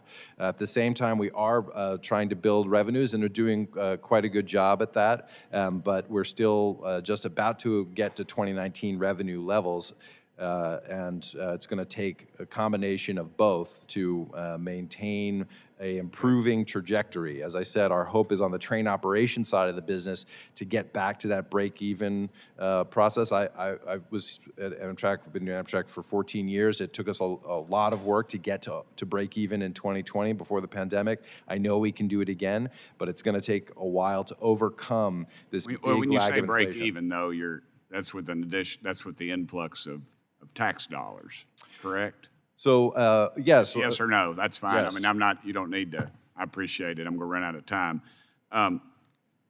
In your written testimony, you stated that y'all expect additional losses the next few years due to the capital-related operating cost projected funds by the Infrastructure Investment and Jobs Act. How much do you expect these capital-related operating costs to be? Well, several $100 million, because we have to train the workforce and hire the workforce that's necessary to implement this program. There's a whole series of costs that are associated with the capital work that we have to bear as an upfront expense. Particularly all of the training costs we cannot capitalize, and they hit the P&L. So we have to double the amount of workers, for instance, on the Northeast Corridor that are rebuilding track and signals to go from about 4,000 employees to about 8,000 employees. Takes up to 2 years to train those folks. And while we're training them, they are expense, not capital. And so those are the kind of extraordinary costs we have to take for a bit that are in support of the capital work. It's not in my notes, but memory serves me that there's been several, I guess, exposés or whatever. I don't really like that term because you never know what's behind it. But your commissary continues to lose money. Is that still a problem? Did you say commissary, sir? Yes, sir. So the food and beverage. I should have said food and beverage. Yep, no, absolutely. I know what you mean. The food and beverage service is an important part of the Amtrak product. The IIJA required the establishment of a new food and beverage working group, and we just received their report. We owe Congress back our response to the food and beverage report here this fall.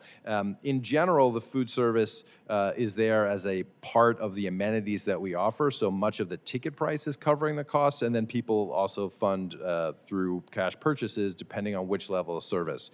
We're continuing to upgrade quality. We certainly have heard from many members that they want to see better quality, and we've heard that from our customers in terms of the food offerings on board. So we're focused on doing that, but doing that in a way that's fiscally responsible. I would hope you would be fiscally responsible with that. I mean, at least paying for the food.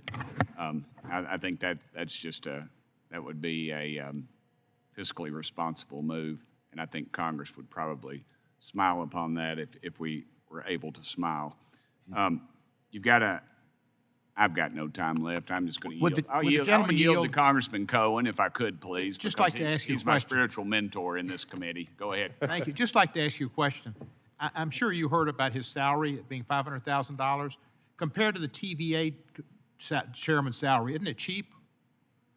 Yes, I would gladly pay our TVA chairman about $500,000 over his Thank you, sir. $8 million plus bonus. But I'm not bitter about that, nor are you, Mr. Cohen. Mr. Burchett yields. I now recognize Ms. Strickland for 5 minutes. Thank you, Chairman Nels and Ranking Member Payne. My home state of Washington has been a longtime supporter and investor in intercity passenger rail. During my time as mayor of Tacoma from 2010 to 2017, I was proud to play an integral role in the development of a new Tacoma station in our region. Because of that experience, I know how critical it is to ensure that local, state, and federal governments all work together to put these critical investments into improving our nation's rail infrastructure, building up our workforce, and I'm pleased to hear about the work that you all are doing at Amtrak. I look forward to strengthening this federal partnership and making sure that when we put these dollars to use in communities, that they are doing exactly what they intended. Mr. Gardner, I know that Ranking Member Larson touched on the strong Pacific Northwest network, and I'd like to start there. As you know, the Washington State Department of Transportation and Amtrak are currently working on the Amtrak Cascade Service Development Plan with improving service over 20 years, and specifically adding two more times that they're going to go between Seattle and Portland. Can you talk more about this timeline and when you think we can expect these two frequencies, that's the word I was looking for, to become available to the public? Well, thank you for the question, and congratulations on the great station in Tacoma. It's fantastic as part of the bypass. It's a real improvement, and you're right, the Cascades is a great service. We anticipate 2 additional frequencies in October of this year. Oh, excellent. Again, the states dictate when we bring service in and how much service we operate and the pricing philosophy, and so we work with our partners in Washington and Oregon on that schedule. Excellent. And then can you talk about some of the challenges you may face in making this a reality, including equipment shortages, delivery delays, and acquiring the venture cars that you need by California and the Midwest to state support services? You had also stated that adding these 2 new frequencies between Seattle and Portland is going to depend on having enough cars available as those are being phased out. So talk a bit about some of the challenges we face in making this reality with the supply chain. Well, thank you, and this is a major topic for us. As you, I'm sure, know, the Cascade service, retired the Talgo 6 train sets that were in service there, and we've replaced those with a fleet of cars from Amtrak's National Pool, our Horizon and Amfleet equipment. And as you mentioned, the additional cars are necessary for the service, for the additional frequencies are coming from our Midwest pool that are in fact waiting on the delivery of the Siemens Venture cars to the states. So there, the states procured equipment directly with funding from the federal government, and Amtrak is the operator of that equipment, but it's a delivery between Siemens and the states. We were supposed to start this year with 60 new cars as part of this program in service, but in fact those were delayed, and they are still coming into service now. I think we have about 50 in service. Our goal again is to have 60 in service. So we are making good progress, and the manufacturer and the state are working well together to deliver this equipment and get it in service. But that's why we've had a shortage of equipment in the Midwest, and that's cascaded across the rest of the network. So we're anxious to continue those deliveries, get those equipment into service, and then be able to deploy equipment to support the additional frequencies in Washington and Oregon. Is there anything else that my colleagues and I can do in the Northwest to better support your efforts to expand this service? Well, as you said, the leadership in Washington and Oregon and the long-term relationship and planning activities really have set the service up for success, because there's a strong vision of the service and how it can progress. Certainly, partnership with the two host railroads there, the primary host railroads, Burlington and Santa Fe and Union Pacific, are key, and working with them to get better on-time performance and to continue the opportunities to expand cooperatively with the host railroads is key. I think that's the main challenge in addition to equipment. I will say that our new Aero trains, the first place that they arrive is the Cascade service, so we're excited for those, and Cascades will be really the test bed for our new trains, and it's going to be a great experience, I think. Great, thank you. And just as editorial here, as we look at passenger rail service with an aging population, fewer people wanting to drive, and a growing population, we know that eventually, these things will become more highly used, more ridership, and therefore more revenue. But it's going to take time, because the United States is not as densely populated as some of the other places where they have more frequent service and more ridership. Thank you very much for being here today. Ms. Strickland yields. I now recognize Mr. Yakum for 5 minutes. Thank you, Mr. Chairman, and thank you to our witnesses for being here today.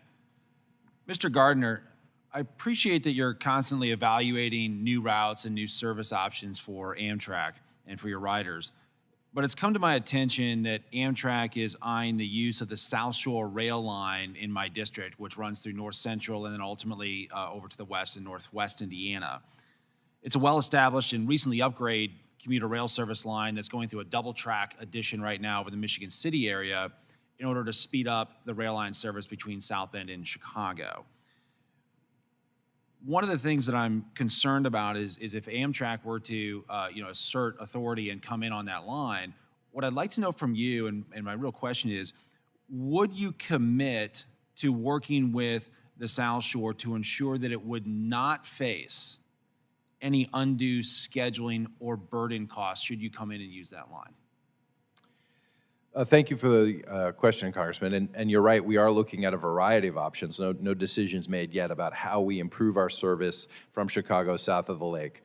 This is vital to our service to Michigan, vital for our long-distance trains, vital for the number of trains that we hope in the future can operate in the Midwest. So the South Shore route is one potential route. As you said, it's recently double-tracked, gone through comprehensive upgrading, and is a great passenger-controlled route. We run into significant problems on the freight lines that are parallel to the South Shore, and it impacts on-time performance for all of these trains. Certainly, we would do so cooperatively with the South Shore. Our conversations with them have always been about looking to see if there's an opportunity for a partnership. The frequency per hour is relatively low. I mean, for instance, we have 24 trains an hour on a two-track railroad in the Northeast. I think there's lots of capacity there, but we'd have to make sure it can be utilized in a way that doesn't take away from the South Shore's business, and I think would be actually a net benefit because you'd have another railroad that could come. We would, contribute as necessary and as we do under our access rights under law, and be able to be a partner for the South Shore and to serve the communities that are today served by the South Shore with intercity service, which today they aren't all. Thank you, Mr. Gardner. And my hope is that it would be collaborative in a way that doesn't negatively affect the times of the South Shore or put any undue cost burden on them. So thank you for that commitment, and I'll be continuing to watch this as we go forward. I want to shift gears and understand how Amtrak makes decisions on new service. You indicated in your opening statement that Amtrak is starting the new Great River Route this year. It's a daily trip between Chicago and St. Paul, Minnesota. Can you tell us how long will it take for that train? What's the total commute time between Chicago and Minneapolis? St. Paul. If my memory serves me, it's about 6 hours on the current route of the Empire Builder. So this is a service we have today, a long-distance train that goes from Chicago to Seattle and Portland. And what we're able to do with this service, between a partnership between the 3 states involved here, Minnesota, Wisconsin, and Illinois, is take an existing frequency of the Hiawatha service, which goes to Milwaukee, and run that service west across the current route to the Twin Cities. So it adds a second this new frequency. service route, I'm showing, my data shows that you're looking at about 7.5 hours of total time between Chicago and St. Paul along that route. I'd like to unpack the financials a little bit. How much federal and taxpayer subsidies do you expect on an annual basis for this route to get it up and running? Well, the federal taxpayer subsidy will be fairly limited, as you probably know. Total These taxpayer- state-supported total taxpayer services, subsidy. yeah, I'd have to get back to you on the specifics for this route, but the states pay the operating subsidy. That's sort of the deal under this state-supported partnership. Which is still taxpayer money. So It is. the total number here is about $7 million per year to get that route up and running. And so on a 7.5-hour commute, you can drive it in 6 hours. We also checked flights going from Chicago up to Minneapolis, and we just picked a random day, August 8th. We found that there are 18 nonstop flights per day between Chicago and the Minneapolis-St. Paul area, and those run from 6 a.m. all the way through 10 p.m. at a cost of, the lowest cost of $84 per ticket on just picking a random day. And so what I'm trying to understand is, how is this a good business and financial decision for Amtrak, given those facts, and $7 million a year of taxpayer money? So again, the primary financial costs are borne by the states, and they elect to do this because they see value. Today, the origin-destination pair between the Twin Cities and Chicago is one of our strongest pairs on the Empire Builder. But of course, since it's a train that comes once a day, there are many travelers who don't find the schedule convenient for the Empire Builder. So this provides a second frequency at a different time of day that allows folks to use the train. We see people elect the train all the time for many reasons. Many are too old to drive, or they dislike driving.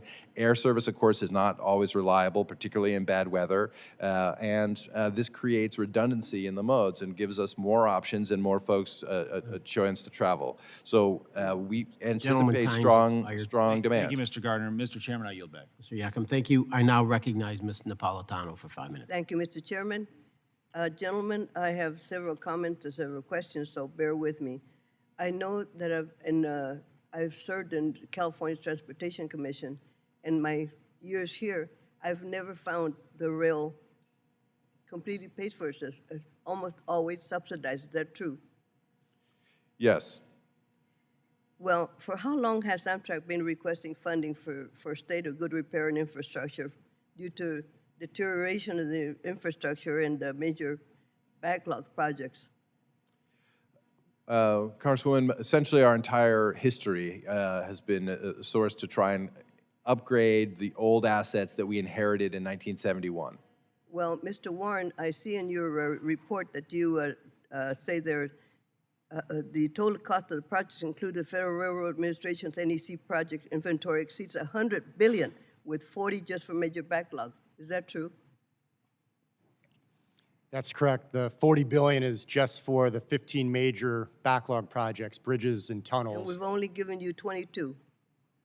Excuse me? We've only given the Amtrak 22. That's correct. Not quite make sense. I've been on trains in China and France, and they have up-to-date equipment. So somehow we have got to speed up our systems so that we can provide essentially good service, since we have the best nation in the world. Am I correct?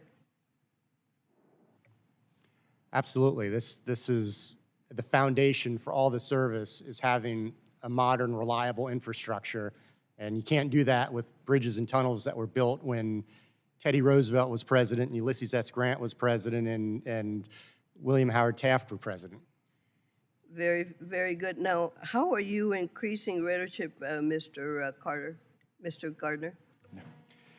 We are working really hard to increase ridership, and we're seeing some great response. In fact, about a third of all of our passengers on Amtrak today are new passengers, riders who have never ridden Amtrak before. There's strong demand for leisure travel in particular. Business travel is down about 30% with it revenues, but we're able to backfill a lot of that demand by creating a reliable product and really using fare and promotions and price to get new passengers to take a chance on the train. The question I would have is, how is the cost to travel on Amtrak, and how are you attracting new ridership in California specifically? So What in advertisement do you California, use? really the state leads the program. The 3 JPAs establish the fare policy and the approach to how we market those services, how they market the services. And, I think, as you know, I'm sure, unfortunately, the Lausanne corridor of the Pacific Surfliner has been very significantly impacted by now 3 different events. A blocking event yesterday has severed the route. So that's been a major impact and really disconnecting San Diego from Los Angeles. But we're working hard with the host railroads who are responsible for maintaining that, to bring the service back. And I think when you do, there's still a lot of frequency in California, and part of this is needs to adjust the service to the new demands in terms of work from home. But we think there's a really strong future. How about the cost? Cost as it relates to passengers, the state's policy is to keep the fares very affordable on the state-supported service so that more people can use the train. The philosophy there is. How many people know that? Pardon me? How many people know that? Well, I think in the state, I think it's a pretty well-known bargain, but I do think that and in fact, you see lots of demand in various corridors, but I think there's even more we can do to get the word out. Well, also time delay on the affected by railroad preferential treatment not given you, but where does that play in California specifically? Well, we work closely with our host partners all over America to try and achieve great results for the passenger trains, respecting the freight railroad's duty to serve shippers. And we see some difficulties, though, particularly in California on our route of the Sunset. This is a route going east and then across the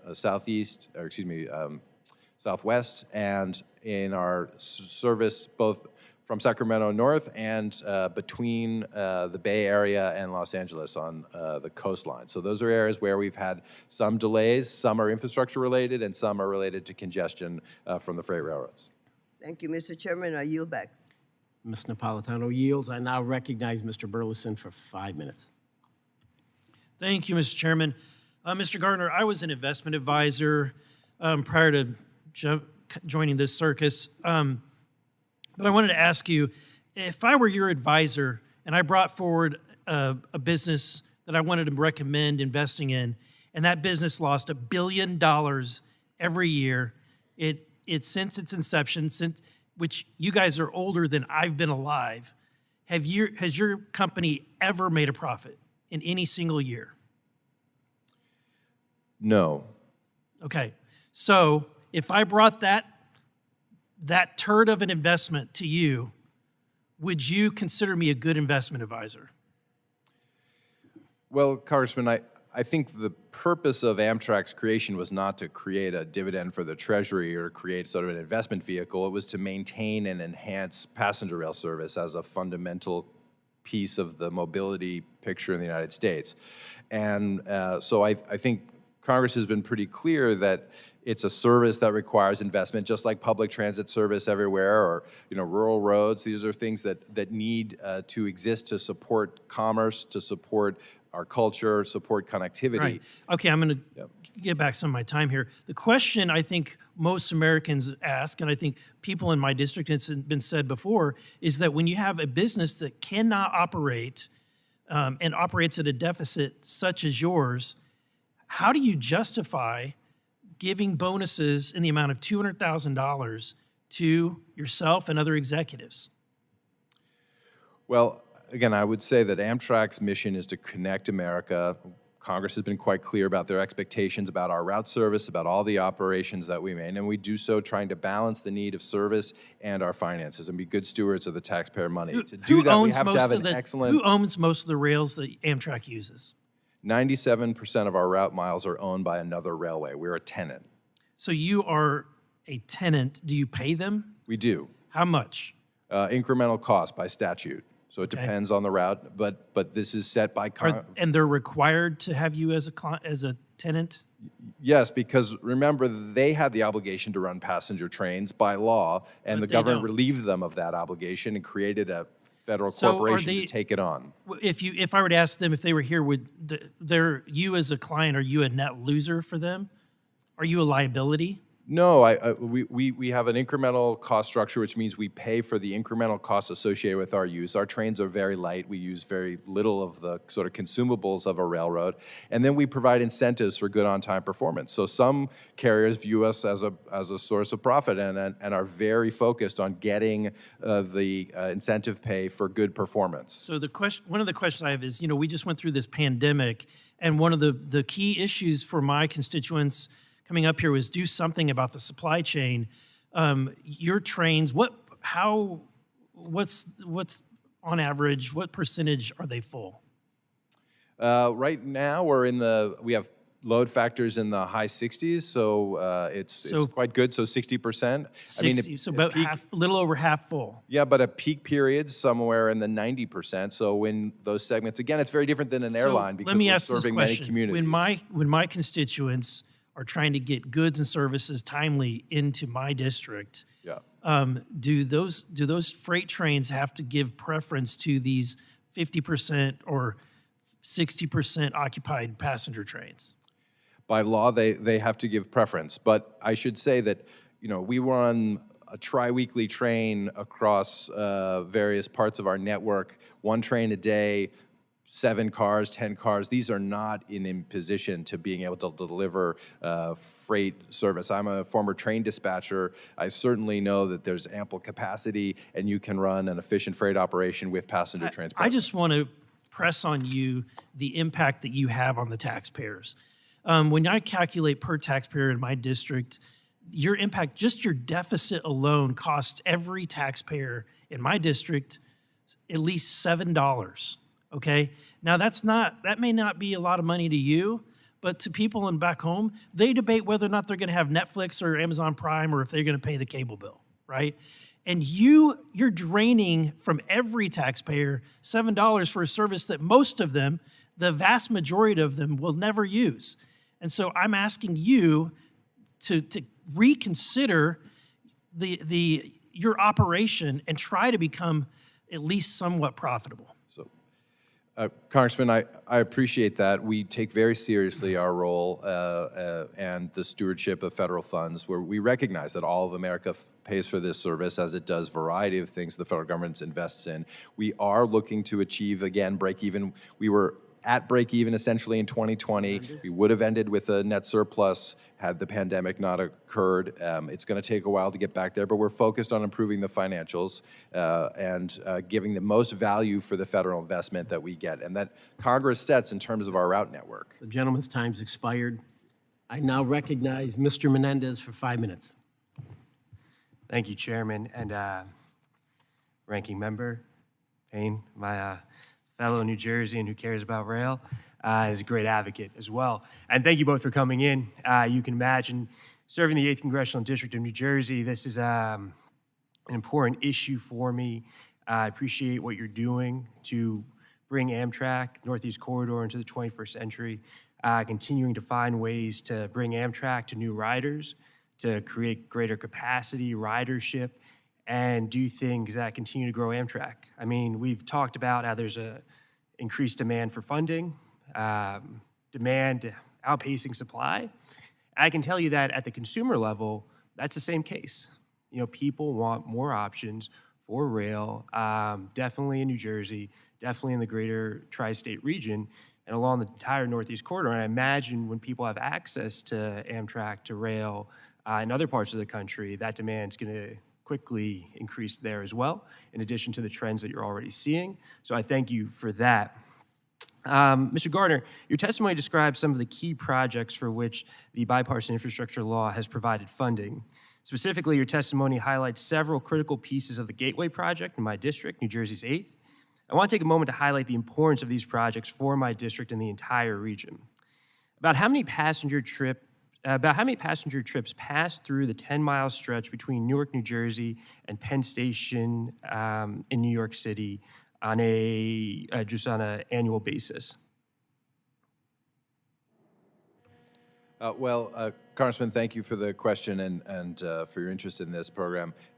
Pre-pandemic is about 200,000 trips a day between New Jersey Transit and Amtrak. The majority of those trips, of course, are New Jersey Transit commuters, and it's a vital lifeline both for the region but also for our whole system, because this is the linchpin between New York and points north and west, and all of our service to the south and west. Fully appreciate that. About 200,000, and agree it's the linchpin. How many tracks does this stretch have? 2 tracks, Congressman, and between Newark and the interlocking at Penn Station, which is where it opens up to the station tracks. Right, and that compares to the rest of the Northeast Corridor how? Most of the Northeast Corridor is 3 tracks, 4 tracks. Sure. So it's somewhat of a contradiction. It's the place where we have our most number of trains coming together, and in fact, from Newark, proceed from 5 tracks down to 3 and then 2. So we have to funnel 24 trains an hour in each direction across this segment of railroad, and I believe it's the busiest main line in North America by far. Absolutely, extremely complicated. And what would happen if the Hudson Tunnel closes? Traffic meltdown. I think there's no doubt that if we were to lose this connection, and when disruptions unfortunately occasionally happen today, you can see this in real life. There's huge impacts across the region because there's insufficient tunnel and bridge capacity, as you know well, to get into New York City and across the Hudson, and many residents and travelers rely on this connection. And the tunnel was severely impacted by Superstorm Sandy, is that correct? That's correct. The North River tubes, which is the name of the current Hudson River tunnels built well over 100 years ago now, were impacted in Sandy at about 3 million gallons of brackish water that got into the tunnels, having flooded in from the Hudson River. And they have, while we're able to obviously remove all of the water, they have left a collection of chlorides and salts that are degrading both the concrete and metal elements of the interior of the tunnel. So the integrity of an old asset was further diminished because of Superstorm Sandy, which gets to my next question: how important is the Gateway Project to ensure future viability of the Northeast Corridor? Well, it's essential to the future of the Northeast Corridor, future of rail transportation for passengers really across the entire East Coast and our connections to the West. So it's essential. And as you said, the core element here is to build a new tunnel which allows us to repair and rehabilitate the existing tunnel and gives us redundancy and resiliency into this vital connection.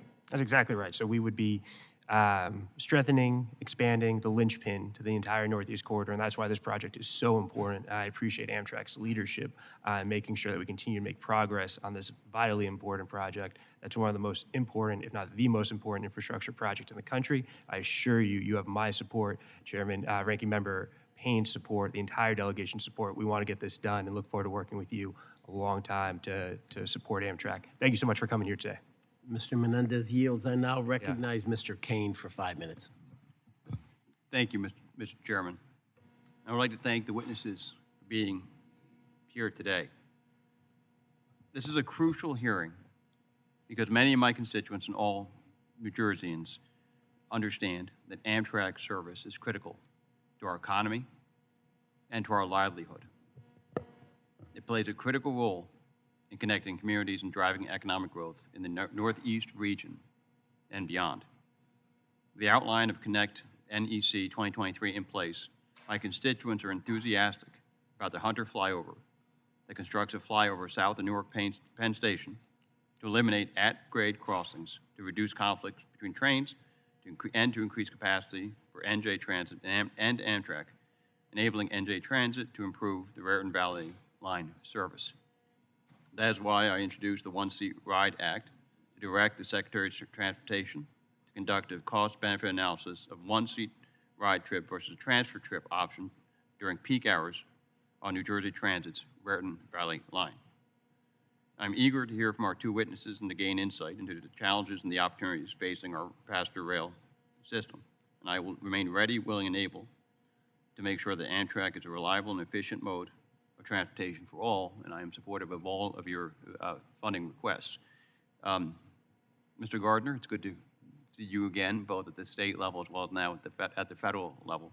As you know, the Hunter flyover is extraordinarily important, and there's actually now space reserved for it. Can I again have your commitment in public that that space is reserved for that, the flyover to hit at pace, so we can ensure that the one-seat ride is successful on the Raritan Valley line? Yes, Congressman, and appreciate your leadership both at the state level in New Jersey and advocating for a strong Northeast corridor and now here in Congress. We are supportive of this program. New Jersey Transit is taking the lead and working hard to seek funding and advance the program, and we are preserving the right-of-way capability so that the flyover can be built. As you and I have discussed, it does create opportunity for one-seat ride for the Raritan Valley passengers, and it ensures that we deconflict the crossing on the Northeast Corridor so it doesn't interfere with other New Jersey Transit and Amtrak service at that junction. Thank you. One of the other things that I've talked to you about is both Trenton and Metro Park. While neither are in my district, the fact that I believe right now there is no Acela service into Trenton, New Jersey's state capital, at all, as well as infrequent stops at Metro Park. Can you please talk to me about how we're going to have more opportunities into both Trenton as well as Metro Park for not only access to our state's capital, but also the innovation centers and communities around Metro Park as well? Yes, Congressman, and you're right that we have reduced some service at Metro Park and Trenton, in part primarily because there has been a reduction in ridership on those stations post-pandemic, and we're working to rebuild ridership there. We do know we need to add more service there. As you know, we are a little bit down in our Acela capacity with our current train sets, which are quite old, and we're keeping them in service. As we receive our new train sets and are able to expand the fleet of Acela, we'll be able to ramp up service across the corridor and include more service there. We know it's important to Metro Park and Trenton both, and we'll be looking, and I will follow up with you on our schedule for being able to potentially reintroduce service there for Acela. And we continue to have lots of regional service at both stops. It just seems to me that if people know that there was predictable and efficient service at both those stops more frequently, obviously more people would come and utilize those services, still looking as opposed to looking to alternate routes and things that add time and inconvenience to commuters and families and businesses alike. One of the other issues that many people who are commuting north and south, it seems to me for the last 15, 20 years, the cell service always goes out in certain parts of the line. Can you talk to me about how that should seem an easy thing to fix over the course of a line and over the course of over a decade and a half of service there? Can you walk me through why that's not happening? Sure. Thanks, Congressman. So The cellular service along the route is really the responsibility of the various cell carriers. We have been working with the various carriers to give them the data so that they can see the demand needs across the route. And we're in active conversations with them. We have had some carriers improve or increase capacity along the route in certain dead spots, and you're right, there are still some remainders out there. We are also partnering to increase capacity in the tunnels from another carrier, but this is an area where we could use support. It's in some countries, it's a requirement that the cellular carriers provide adequate coverage for rail routes. We don't have that here, and we'd like to see. If I may also, if I may for one quick second, Mr. Chairman, with your support, I also want to emphasize my strong support for the Gateway program. It's the most efficient, effective for New Jersey and New York. It's a time-sensitive and important project. Anything that I can do to ensure that that project is completed on time and with full funding, I'm an ally. Thank you. The gentleman's time has expired. I now recognize Mr. DeSaulnier for 5 minutes. Thank you, Mr. Chairman. Thank you both, Chairman and Ranking Member, for this hearing. And to both of you, as someone from a long way away, in a district a long way away from the Northeast Corridor, although I'm a native of Massachusetts, your success is so important for the whole country. I'm in the San Francisco Bay Area, where I've been involved in transportation for a long time. Sometimes we compete for federal funds with you in California, but we know how important it is that you are successful. So in that context, first I wanted to talk, Mr. Gardner, about disinvestments, the largest investment since the Eisenhower administration for transportation infrastructure.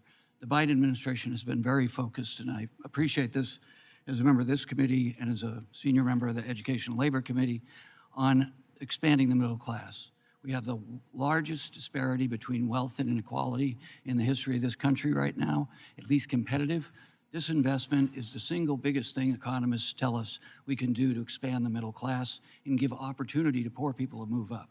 So you doing a good job, sorry to put more responsibility on, but given the comments about compensation, is extremely important. You mentioned Siemens in Sacramento. We have some challenges with Siemens in California because they're manufacturing product for the Capital Corridor and Amtrak on the West Coast as well as here.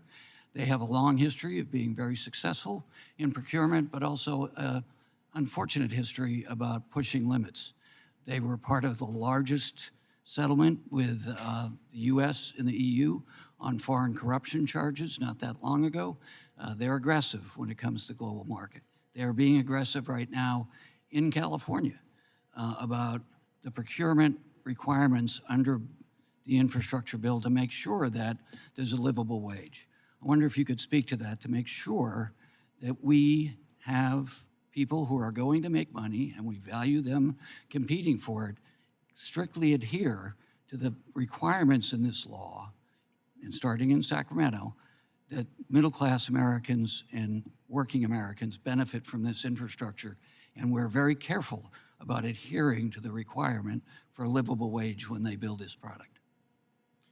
Well, thank you, Congressman, for your remarks and for your support. As you say, this is not just an investment in mobility, it's really an investment in a new generation of worker skills and a new workforce. So we're really focused on creating that capacity to serve the needs of the nation and to serve the needs of our network.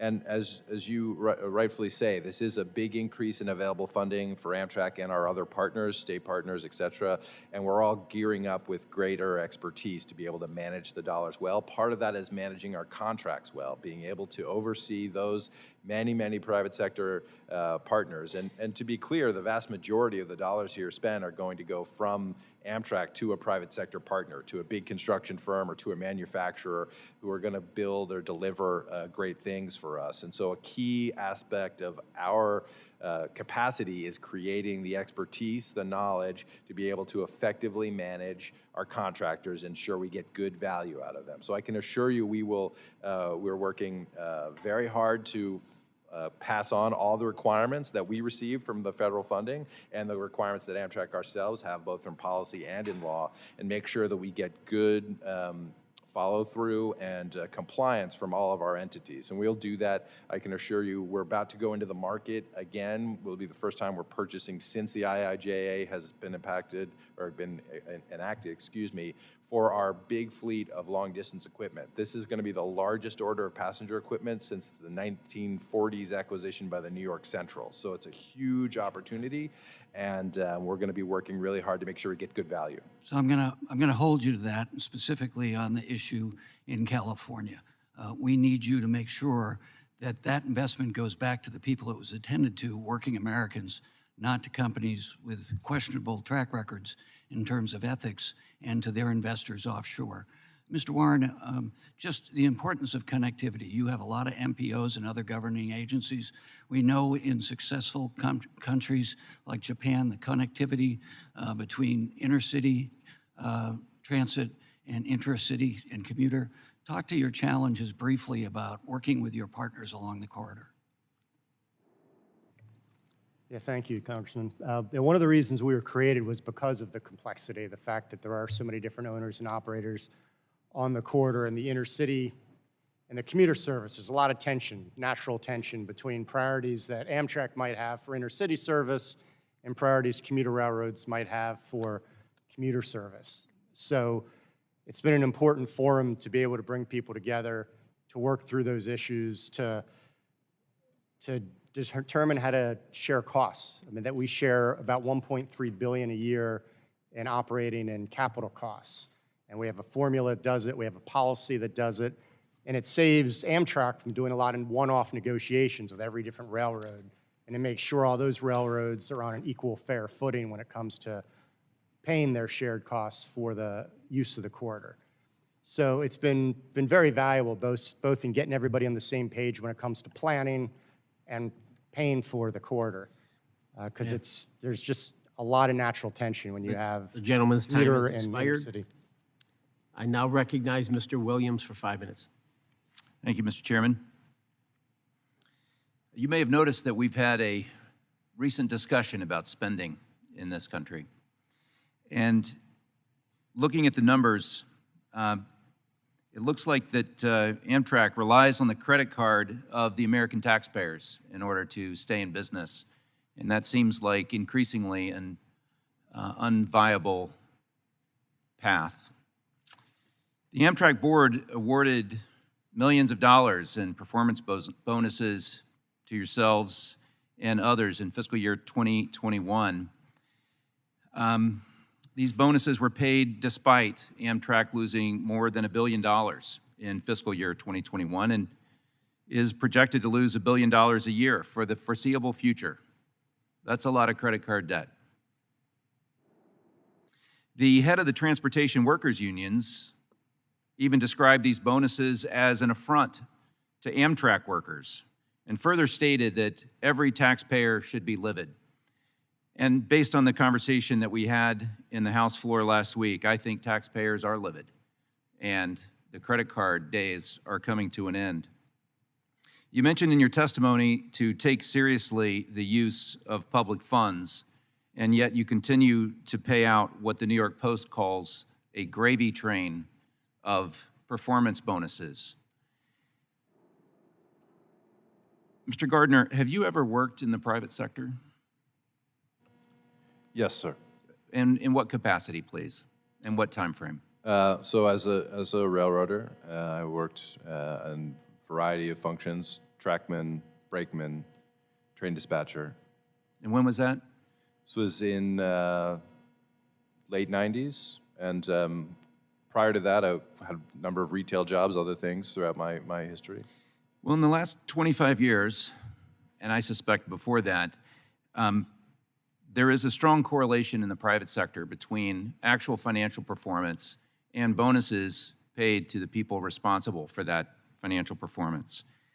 And I find it unacceptable that your organization is paying out these lavish bonuses, even in the face and to the criticism of your own workforce. Many other members have pointed out that the operating losses, customer satisfaction, overall service is not doing so well. and I live in the Northeast Corridor. I actually like traveling on Amtrak. But I do find that this is unsustainable. Going forward, do you think executives in companies that operate at a severe loss and declining customer satisfaction should or would typically receive bonuses in our economy?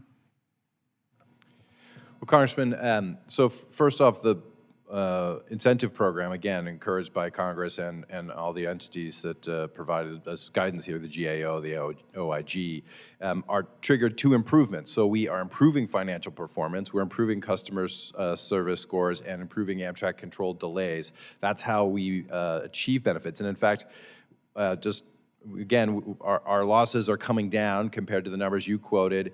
We worked over a decade to achieve a break-even result, something the company had never been able to do for 50 years, but my colleagues worked hard to do this, and we did that in part because we used incentives to align the workforce and achieve improved financial performance, which is what I think companies do all over America, and in fact, sort of our peer group of railroads, absolutely. So I think that it has been working to get better performance. Our customer satisfaction numbers are actually quite good compared to pre-pandemic, and we are achieving better financial results this year than planned, in part because we're using tools to keep us all aligned and to make sure we have the high-quality talent available. Again, professional railroaders, we're a 21,000-mile network, similar size of any of the freight railroads, or several of the freight railroads, and same kind of basic number of employees. We are competing against them for talent. We need to be able to provide reasonable compensation and incentives. We can't give stock options. Sounds like a really attractive job because, as I understand by your criteria, that so long as you tried, you received your bonuses. And going back to my original question about working in the private sector, talking about 10 years of efforts to achieve break even and mentioning the 50 years of loss before that, I can assure you, as having been in the private sector, that that's not how bonuses are paid. That's not how other workers are measured. And just trying is not enough. The credit card is coming to an end. Thank you for your time. I yield back. Mr. Williams yields. I now recognize Mr. Carson for 5 minutes. Thank you, Chairman. I represent Beech Grove, Indiana, which is one of the most important rail maintenance facilities in the country. Now, unfortunately, there have been some efforts to downsize or even outsource the work at Beech Grove, which has caused some concern amongst Hoosiers. I think if we're going to improve our supply chain and rail service, we have to expand opportunities for talented workers and experienced rail maintenance personnel to build up the quality of service and safety. Do you think it's important to strengthen our rail yards and maintenance facilities? If so, what does this look like? Thank you, Congressman Carson. I know Beech Grove is an important facility to you, and it's, of course, important to Amtrak. It's the vital hub for the maintenance of much of our long-distance fleet and locomotive fleet. So it is a critical location at Amtrak. One of the really great things that's coming as a result of the IIJA investments is that we now have the dollars to invest in state-of-good repair needs at some of our major facilities. And we're, of course, as I mentioned, doing lots of hiring in the mechanical shop. So building up that workforce in Beech Grove is something we have been doing. There's lots of work underway, and it's a critical facility for Amtrak. Similarly, facilities in other parts of the country are also going to receive investment and are having more workers there because we've got to get all our equipment back in shape and keep it maintained. Secondly, I'm a big supporter of Amtrak's national network, especially the Cardinal Line, which connects northeastern cities like New York to midwestern cities like Indianapolis and Chicago. And unfortunately, with the loss of the Hoosier State Line, we lost daily service from Indianapolis to Chicago, which was critically important, though slow. These important connections, I think they need to be restored to daily service. and made more consistent and reliably on schedule. Mr. Gardner, is Amtrak, under your leadership, sir, committed to strengthening long-distance service on the national network? And are you committed, sir, to improving the Cardinal Line's reliability and restoring daily service from Chi-Town to Naptown? Well, thank you for the question, Congressman. I actually just rode the Cardinal 3 weeks ago. It was a great trip, and we do believe there is an opportunity for two things. One is potentially providing daily service on the Cardinal between the Northeast via West Virginia and Ohio and Indiana, and also to work with the state on opportunities for corridor service between Indianapolis and Chicago, and there's of course service potential to the east to Cincinnati, et cetera. So those are going to be decisions that are driven by the state. As I've mentioned a couple times today, the growth of this network is going to be a decision that state partners make together with the US DOT and the FRA funding. Similarly, long distance is really a network we operate on your behalf. It's a network that Congress, the administration, essentially set for us in the IIJA. As part of the IIJA, the FRA has been charged with undertaking a study to look at expansions and improvements and restorations to the long-distance network. So this is a great process that the FRA is leading. Amtrak's certainly involved and will be providing information and input. So the work we've applied for funding to look at daily service on the Cardinal and also daily service on the Sunset Limited, which goes between New Orleans via Houston all the way to Los Angeles. And that would allow us to do some preparatory work, and then the FRA will ultimately decide what the future of the long-distance network could be and recommend, I believe, to Congress what those changes would need to be. We really operate that service, again, on your behalf, and so it's the FRA's role to look at those options and then Congress to consider them. Thank you. I yield back, Chairman. Gentleman yields, and now recognize Mr. Molinaro for 5 minutes. Thank you, Mr. Chairman. Mr. Gardner, could you tell me how much the average Amtrak ticket is subsidized? Well, it depends on the how about we use route, but in, for instance, on the Northeast Corridor, there's about a net operating surplus of about $10 per passenger. On state supported, it's a subsidy of about $16 per passenger, and on long distance, it's about $148 per passenger. And so I just want to offer in 2019 on a per passenger mile, it's 35.6 cents. 35.6 cents subsidized. I'm not familiar with many of those freight rails that are equally subsidized by taxpayers. But Mr. Gardner, I'm going to quote a New York Times article that, Mr. Chairman, I'd like to submit for the record and seek unanimous consent to enter into the record. No problem. Without objection. So the New York Times reported in August that Stephen J. Gardner, an Amtrak executive, became the chief executive this year, received more than $766,000 in short-term incentive bonuses from 2016 to 2021, more than any other executive. Eleanor D. Atchison, the company's general counsel, received $727,000 over that period. End of quote. We've been discussing the bonuses received during this hearing. What I'd like to know, because you talked about metrics and incentivizing, what I'd like to know is what metrics you are measured against to consistently receive the bonuses that Amtrak, subsidized by taxpayers, is giving consistent with failure to turn a profit. Where's the New York Times wrong?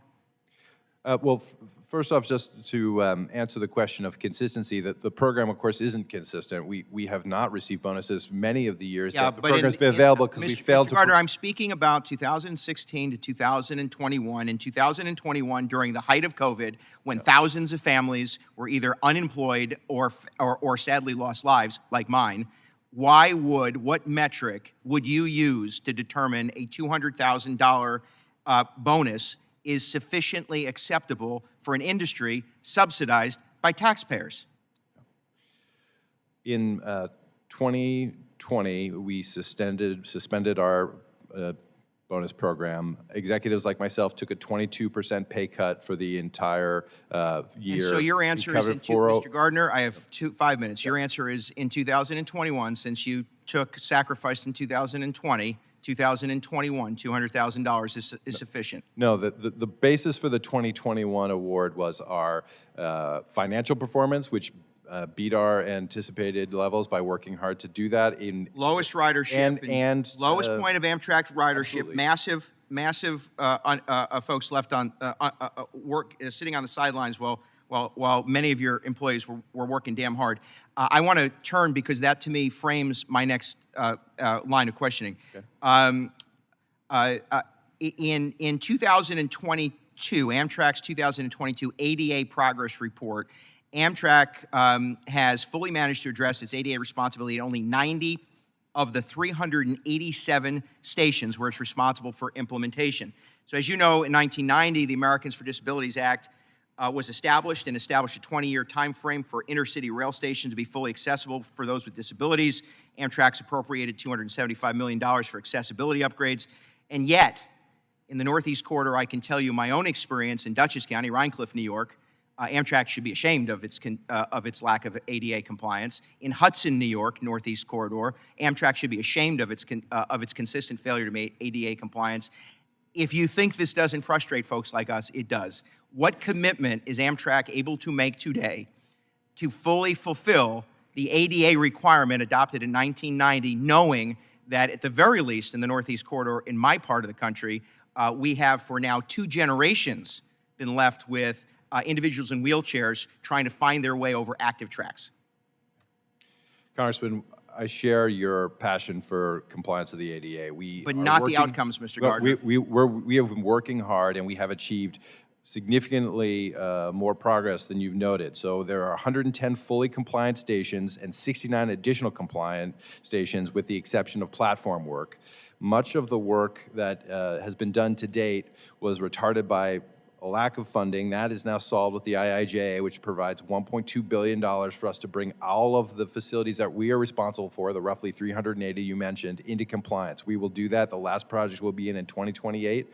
We're working hard to achieve really good results. We'll have 39 additional projects completed by the end of this fiscal year.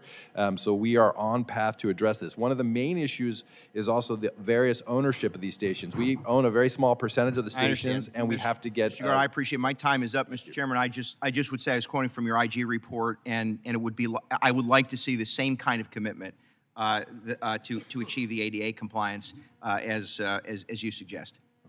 Mr. Molinaro yields. I now recognize Mr. Cohen for 5 minutes. Thank you, Mr. Chair. Mr. Gardner, I'm a big supporter, as you know, of Amtrak and passenger rail service throughout this country. And of course, I also have an interest in my area, Memphis, which has New Orleans, Chicago, city of New Orleans, but also wants to expand to Little Rock and or Nashville. Can you give me an assessment of where those possible expansions of service out of Memphis stand at the present time? Thank you, Congressman, and thanks for your support and leadership on passenger rail issues. I know that the state has submitted a corridor identification application to the Federal Railroad Administration for service from Memphis east to Nashville, on to Chattanooga, and to Atlanta. So that's a very interesting corridor, one that holds a lot of promise. And the process now will be for the FRA to consider those applications for the corridor development program and to make their selections, and then that will provide some initial seed funding to be able to begin the planning work. So that's a great step and one that we've supported. Could the state do more, or is the state doing what's necessary? I think this is the first critical step, is to get in the program, to make this submission, and to express their interest. And once the FRA has made their decisions, then there'll be a process to further study and work, of course, with host railroads and work with operators like ourselves to plan out a service. But this was a critical step that was necessary by the state. That route could be, I think, very important, because Ford's opening a major plant about 40 to 50 miles out of Memphis. So rail getting people to and from that facility, and also further into Middle Tennessee would be important. But the Memphis to Nashville area is not served by air transportation, commercial air. There would be, and I have heard, a great amount of support in Memphis and Nashville. People in Memphis want to go to Nashville, the state capital, for all kinds of reasons. and people in Nashville have even more reasons to leave and come to Memphis. So there's this great synergy of energy there that would be important. So I urge you to look at that carefully. Also, Little Rock, we've had, is governor of Arkansas, or the state of Arkansas, done anything to get that Memphis to Little Rock route that would go on to Dallas? Well, I think there are a lot of opportunities. I just was on the city of New Orleans several months ago and had a chance to see the great station in Memphis and all the development happening there. And in the basically late at night, the amount of demand there is similar in Little Rock. I was recently on the Texas Eagle at 3:15 a.m. and 30 or 40 passengers lining up to take the train. So if we could serve those markets during the day with reliable service to connect these city pairs, we think there's a real opportunity for rail to play a bigger role. Is Arkansas doing anything to help that? Because the state's real involved. Is it not necessary? Yep. So I think I'm not sure that that corridor has been submitted for the corridor ID program, but the good news is that that's a rolling process, so there'll be more opportunities for states to put forward other opportunities and interests. I presume you heard about it. The Gannett newspapers ran a section on summer travel this past weekend in Memphis, at least, and one of the highlights was rail. It said rail was a great way to go, and it talked about all the routes, but there were two criticisms. One was you always have to wait, just get used to it. The other was dining. I've been concerned about the dining experience, which I experienced as a child and think is part of the romance of a train travel. What is going to be done with the Amtrak Food and Beverage Working Group report on improving dining, making it more available, and which enhances the consumers' enjoyment of the Amtrak experience? Yeah, thanks for that question. So we've worked hard to restore traditional dining and had great results as a result of that on our Western trains. We're bringing traditional dining back to our Silver service in the East, and we are looking at as I mentioned, we just got the food and beverage recommendations here recently. We're working on going through those. Amtrak was a part of that, but it's a big group of folks from the culinary world, from our riders, from our labor partners coming together to give us great recommendations about how to improve the service. So we'll be back to Congress with our take on that report and the different efforts that are underway, but we're committed to improving the experience and also making, as we have done in certain instances, making the dining car available to coach passengers where we have capacity. Thank you. I look forward to traveling on one of those longer trains between Chicago and Los Angeles or Frisco. They certainly give you the opportunity to see the country and enjoy it. And last question, and I don't want to harp on this at all, but did Richard Anderson start the bonus program, or was it before him? Say it again, please. Richard Anderson, did he start the idea of the bonuses at Amtrak, or did it pre? No, it began actually under CEO Joe Boardman, and again, it was a response to the PRIA, the Passenger Rail Investment Improvement Act of 2008, which encouraged that Amtrak adopt a program that was performance-based, because based on the kind of long history of Amtrak, a lot of the compensation was deferred compensation in the form of pension. This took away that and actually saved taxpayers hundreds of millions, $1 billion of future exposure, and traded that for performance-based compensation, so that Amtrak's employees would be tied to the goals and metrics that we set. And that, as I mentioned, has not been something that simply is awarded. It's earned, and oftentimes the company has not achieved its goals. Thank you very much. I yield back the balance of my time, and I look forward to my ham and eggs in Carolina. Mr. Cohen yields. I now recognize Mr. Lamalfa for 5 minutes. Thank you, Mr. Chairman. Mr. Gardner, first, I want to harken back a little bit to when we were talking about the bonuses, and I'll leave it be, but it's just not a good look when things are going so badly for the country during the COVID era, that even though maybe the expectations of the rail were a little better than lowball, hopes that shouldn't kick in big bonuses like that. It's about as popular as Congress getting pay raises or something like that. So, that all said, you had when there are stats here. It says that ridership has returned to pre-COVID levels, but how can that be when light ridership in fiscal year 2022 was seen as about 85% overall in the final 6 months, and overall for the year was 68%? How do we say that we're at pre-COVID levels when you can really say it's 2/3 of that? Congressman, thanks for the question. So as of April, we were at 89% of our pre-pandemic demand, and that's essentially on roughly 85% of our capacity. So we don't have as many trains in the marketplace, and we don't have as long a consist. So we actually have sort of more demand against the available capacity than we did in pre-pandemic. We're working hard to restore that capacity. We'll have essentially be back to capacity levels in *24. That's why we're confident we can reach the 32 million riders we had prior then. A number like 100% in '24. Yeah, we anticipate to be back in '24. We are about 28.5 million is our expectation for '23, and we have 32 million for '24. Got to keep moving, sorry. Okay, has that been evenly distributed along the long-distance routes or state routes or the Northwest Corridor, or they have different performances? Different performance. So we've had some routes that have actually exceeded their pre-pandemic levels, some routes that are less. I would say that the routes that are having the less ridership are those routes that are more subject to the impact of work from home and we're more subject to daily commute. So most how's the Northeast Amtrak Corridor trips are not, excuse me? Probably the most important one, I guess, would be the Northeast Corridor. How's it, what's its number? Northeast Corridor is doing well. We're basically back to, when I looked at last week of April, we were at 1% below riders for that same week in 2019. So there's plenty of demand on the Northeast Corridor. And our long distance trains, there's a really strong demand in a number of them, particularly for our sleeping class product. Okay. Sorry, I have 3 committees at the same time, so I haven't had the benefit of hearing the whole committee today.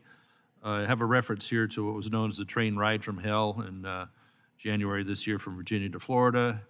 A normally 17-hour ride from Virginia to Florida added an additional 20 hours. I guess there was a derailment. I understand, that's a problem, big time. But several delays made it a really terrible ride for the passengers. So the problem I have with it is that people are not allowed to have the options to get off the train and move around, or maybe just jump off if someone comes to pick them up or they get an alternate. Of course, they seem to run out of food during the time on the train.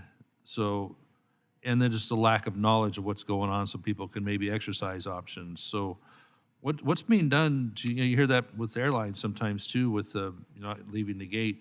So what's being done to give passengers a little more, respect or options on letting them get off the darn train if they need to, just to stretch, Is there ability to be able to reverse to the previous most train station or an appropriate area, even a good crossing?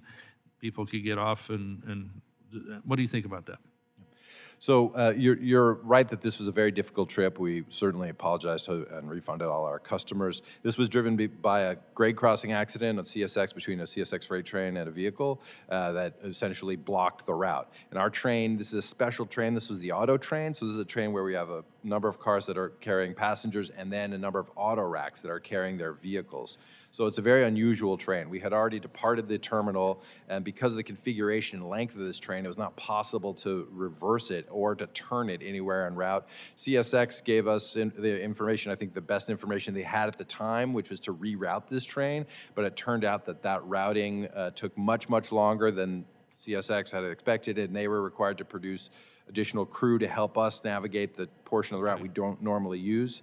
Our goal is to let folks get off the station, get off at stations, of course, and to always, if we have a problem, to come to a stop at a station and to let folks go. In this case, the problem was separating people from their cars. Yeah. Because if we got them off, they couldn't get their cars because the cars would still be stuck, and we had to get them to the final station. Okay. So it was difficult. We did provide food and water throughout the trip. There were times later when passengers could get off, but it was in the middle of the night. So it was an unfortunate experience. We're spending a lot of time and effort increasing our communications. Indeed, a very tough deal. I get you on that. But I guess with an eye to the future, you got to give people opportunities to, in other situations. I mean, I was even involved in one. We went on a trip there, and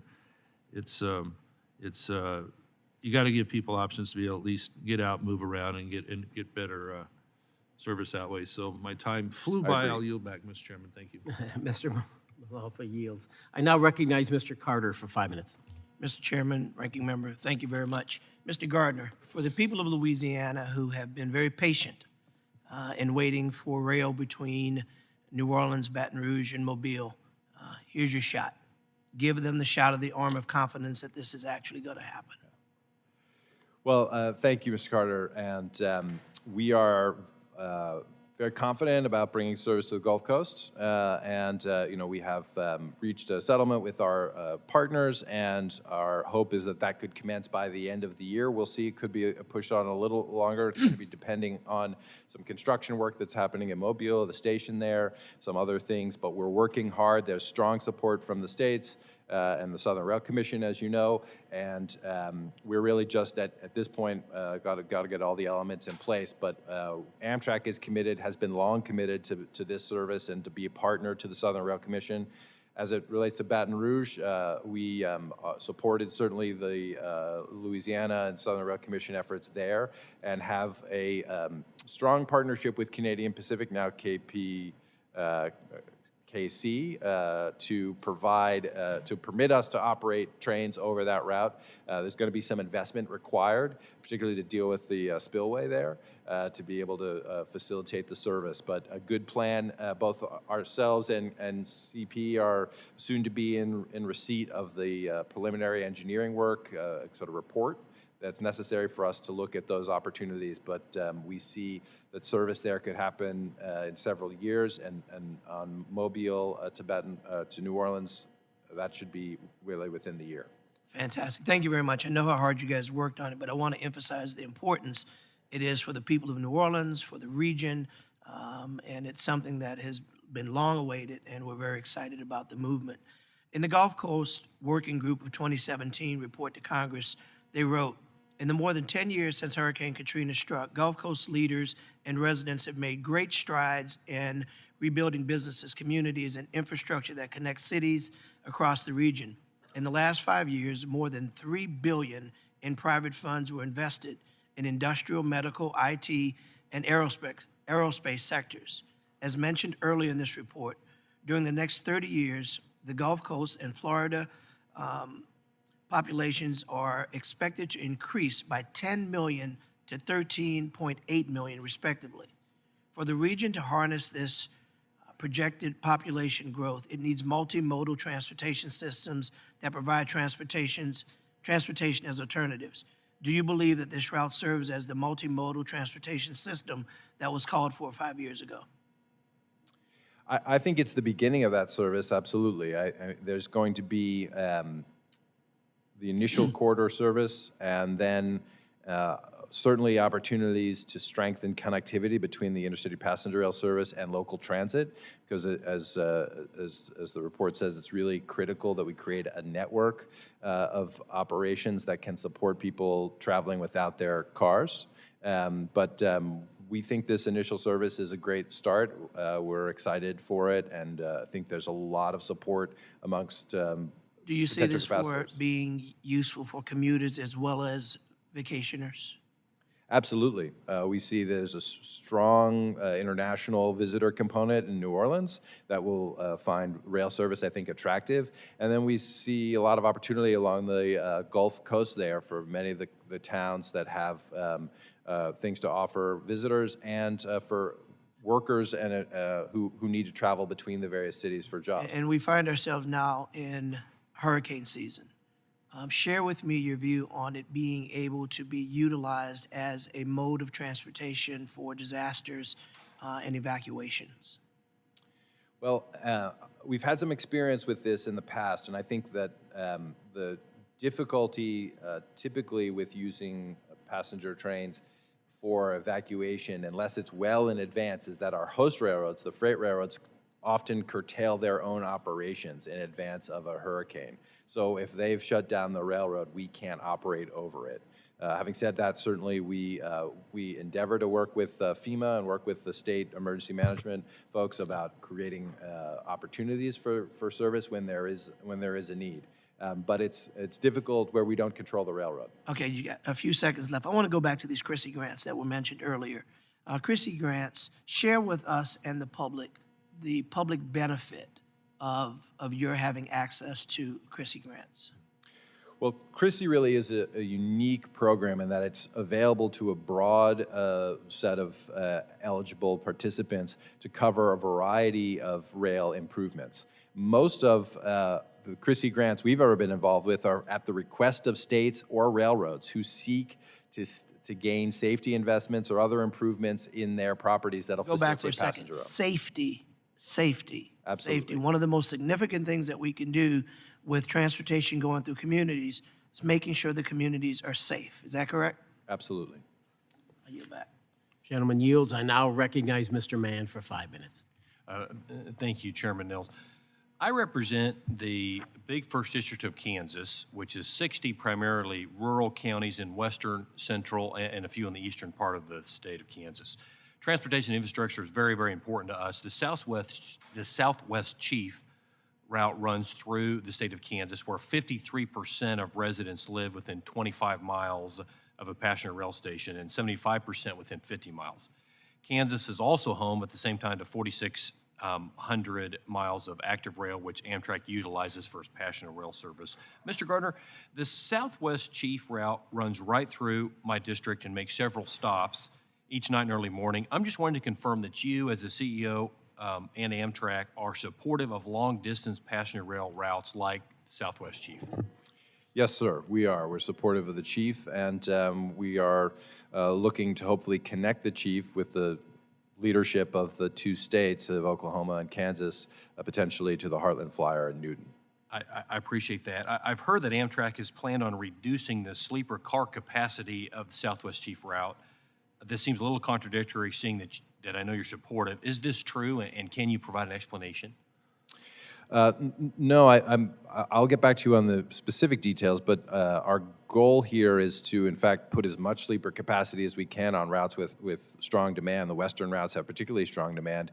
The issue has been we've been working through some of the overhauls that are in come due and need to get done by our mechanical shops, and the impacts of a number of equipment pieces that we've lost in recent incidents. So we have a smaller fleet today because we have roughly 30 or so wrecked vehicles that can't be repaired, and we're working hard to get more capacity back out into all of our long distance routes because we see success occurring on routes like the Chief. Okay, thank you. And as you know, next question, our country's faced significant supply chain issues over the past few years. The freight rail and short line rail have been some of the major industries that have been affected. The railroad, of course, owns the track that Amtrak uses. And what assurances can you give our nation's freight and short-line railroads as Amtrak looks to expand that Amtrak will be a good negotiating partner in the development of future passenger rail service? Well, it's absolutely required that we be a good partner. We try and find productive, mutually beneficial outcomes to both support the service we have today and achieve the kind of results that I think you expect in terms of on-time performance, and to permit growth where it is appropriate. And that, again, is a calculus that is developed by us, our state partners, the FRA, et cetera. But then we seek to negotiate and come up with a collaborative solution. And generally, we've been supportive of that. I would point to our agreements with Canadian Pacific as a great example of two railroads working together. We've got a great relationship there. And that's going to be always our goal, is to find a mutually beneficial solution, but also one that respects the rights that the public was given and that Amtrak was given through its creation to utilize the nation's rail system. But we don't do that in a way, we don't believe that significantly negatively impacts freight railroads. And there is a safeguard method, essentially, that ensures that that our additional service does not come at the expense of the ability to move goods and services in the United States. I think that's incredibly important. Thank you, Mr. Chairman. With that, I yield back. Thank you. The gentleman yields. I now recognize Mr. Stanton for 5 minutes. Thank you very much, Mr. Chairman. Thank you for the opportunity to join the subcommittee for today's hearing on a topic of great interest to the people of my state in Arizona. I wanted to be here because Phoenix is the largest city in the United States without access to passenger rail service. As other communities have gained access to passenger rail, they've experienced significant new economic opportunities, but Arizona thus far has missed out. I'm hopeful that will change, and there is reason for optimism. Amtrak has applied for funds under the bipartisan infrastructure law to restore long-distance train service to Phoenix via the Sunset Limited And Arizona has submitted a proposal to the Federal Railroad Administration's Corridor ID program to advance frequent and reliable passenger rail service between our two large and fast-growing metropolitan areas, Phoenix and Tucson. Arizonans have wanted passenger train service between Phoenix and Tucson for decades. So it is no surprise that this effort has significant local and state support. The mayors of Phoenix and Tucson and other communities along the proposed lines are on board, and the state of Arizona is behind it and has provided $3.5 million in state funds for the planning effort. What does this all mean for Arizona? It means opportunity. Opportunity to connect our communities, make them more accessible and productive and more internationally competitive. Opportunity to boost our regional economies with better access to jobs and more private investment along the route. Opportunity to ease congestion along Interstate 10 to help reduce air pollution. Mr. Gardner, if Amtrak is successful in its application for federal funds through the bipartisan infrastructure law to restore long-distance train service to Phoenix, how specifically will these resources be invested, and how will these investments help advance and accelerate the development of the Tucson, Phoenix, West Valley intercity passenger rail line? Well, thank you very much for the question, and I just had the pleasure of seeing the mayor of Phoenix and the mayor of Mesa recently and heard their strong interest and support in this. And as you said, it's really a pretty remarkable corridor, very, very strong local support, bipartisan support for bringing service back there. As we mentioned, Arizona DOT will be the lead. They've submitted corridor identification applications to consider service between Phoenix and Tucson. And what we're also trying to start is the work to connect Phoenix to the west back to the UP main line, the Southern Pacific Sunset route. That portion of the route was severed today. Our service to Sunset Limited goes to Maricopa, about 40 miles or so, I think, south of Phoenix. So it really misses the mark. And as you said, Phoenix's growth has been huge, and it's really frankly an embarrassment that we don't serve such a major and prominent city. And I would say that about many other cities, Nashville included, Columbus, et cetera, cities that are obviously of the right size. So we think the market in Arizona is great for intercity passenger rail, and we'll are partnering with the state to support that, and we are looking to undertake potentially that initial work to understand what it will take to restore the service back from Phoenix West and route our long-distance train that way. I appreciate it. It's time. You said the word embarrassment. I mean, Phoenix is the 5th most populous city in the United States of America, and it does not have access to intercity rail service. I talked a little bit about the opportunities that will come with new passenger rail between Tucson and Phoenix. Could you talk about some of the benefits Amtrak has seen in other communities that get new intercity rail service and what ridership has looked like? Well, we're really excited for this new service, of course, in the Gulf Coast coming. I would say that in general, we see very strong adoption when we introduce new service.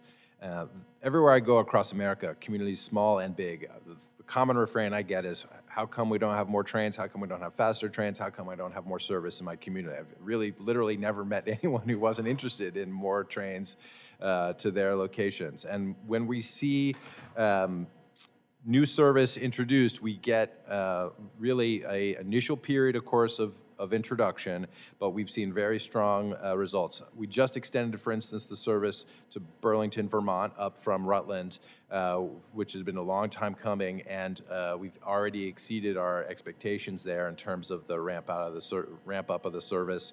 We anticipate again, where we can produce a reliable, frequent, and competitive option, that passengers will come, and that the state will see real value for its investment. I think this is clear because states continue to maintain this service year after year after year. Once it's installed, it becomes an integral part of the community, and they elect to continue those investments to preserve the service. Thank you very much. My time is up. I yield back. Thank you. Thank you. The gentleman yields, and gentlemen, I appreciate your very engaging and sharing your thoughts and your insight into Amtrak. We have a couple of members that would like to go into a second round of questioning. So I would like to yield 5 more minutes to Mr. LaMalfa. Thank you again, Mr. Chairman. I appreciate the second round here. Mr. Warren, I wanted to ask you about on your northeast corridor there. Do you find at this point that your passengers are utilizing all or most of the tickets for either the conventional or the Acela high-speed line? How's that performing?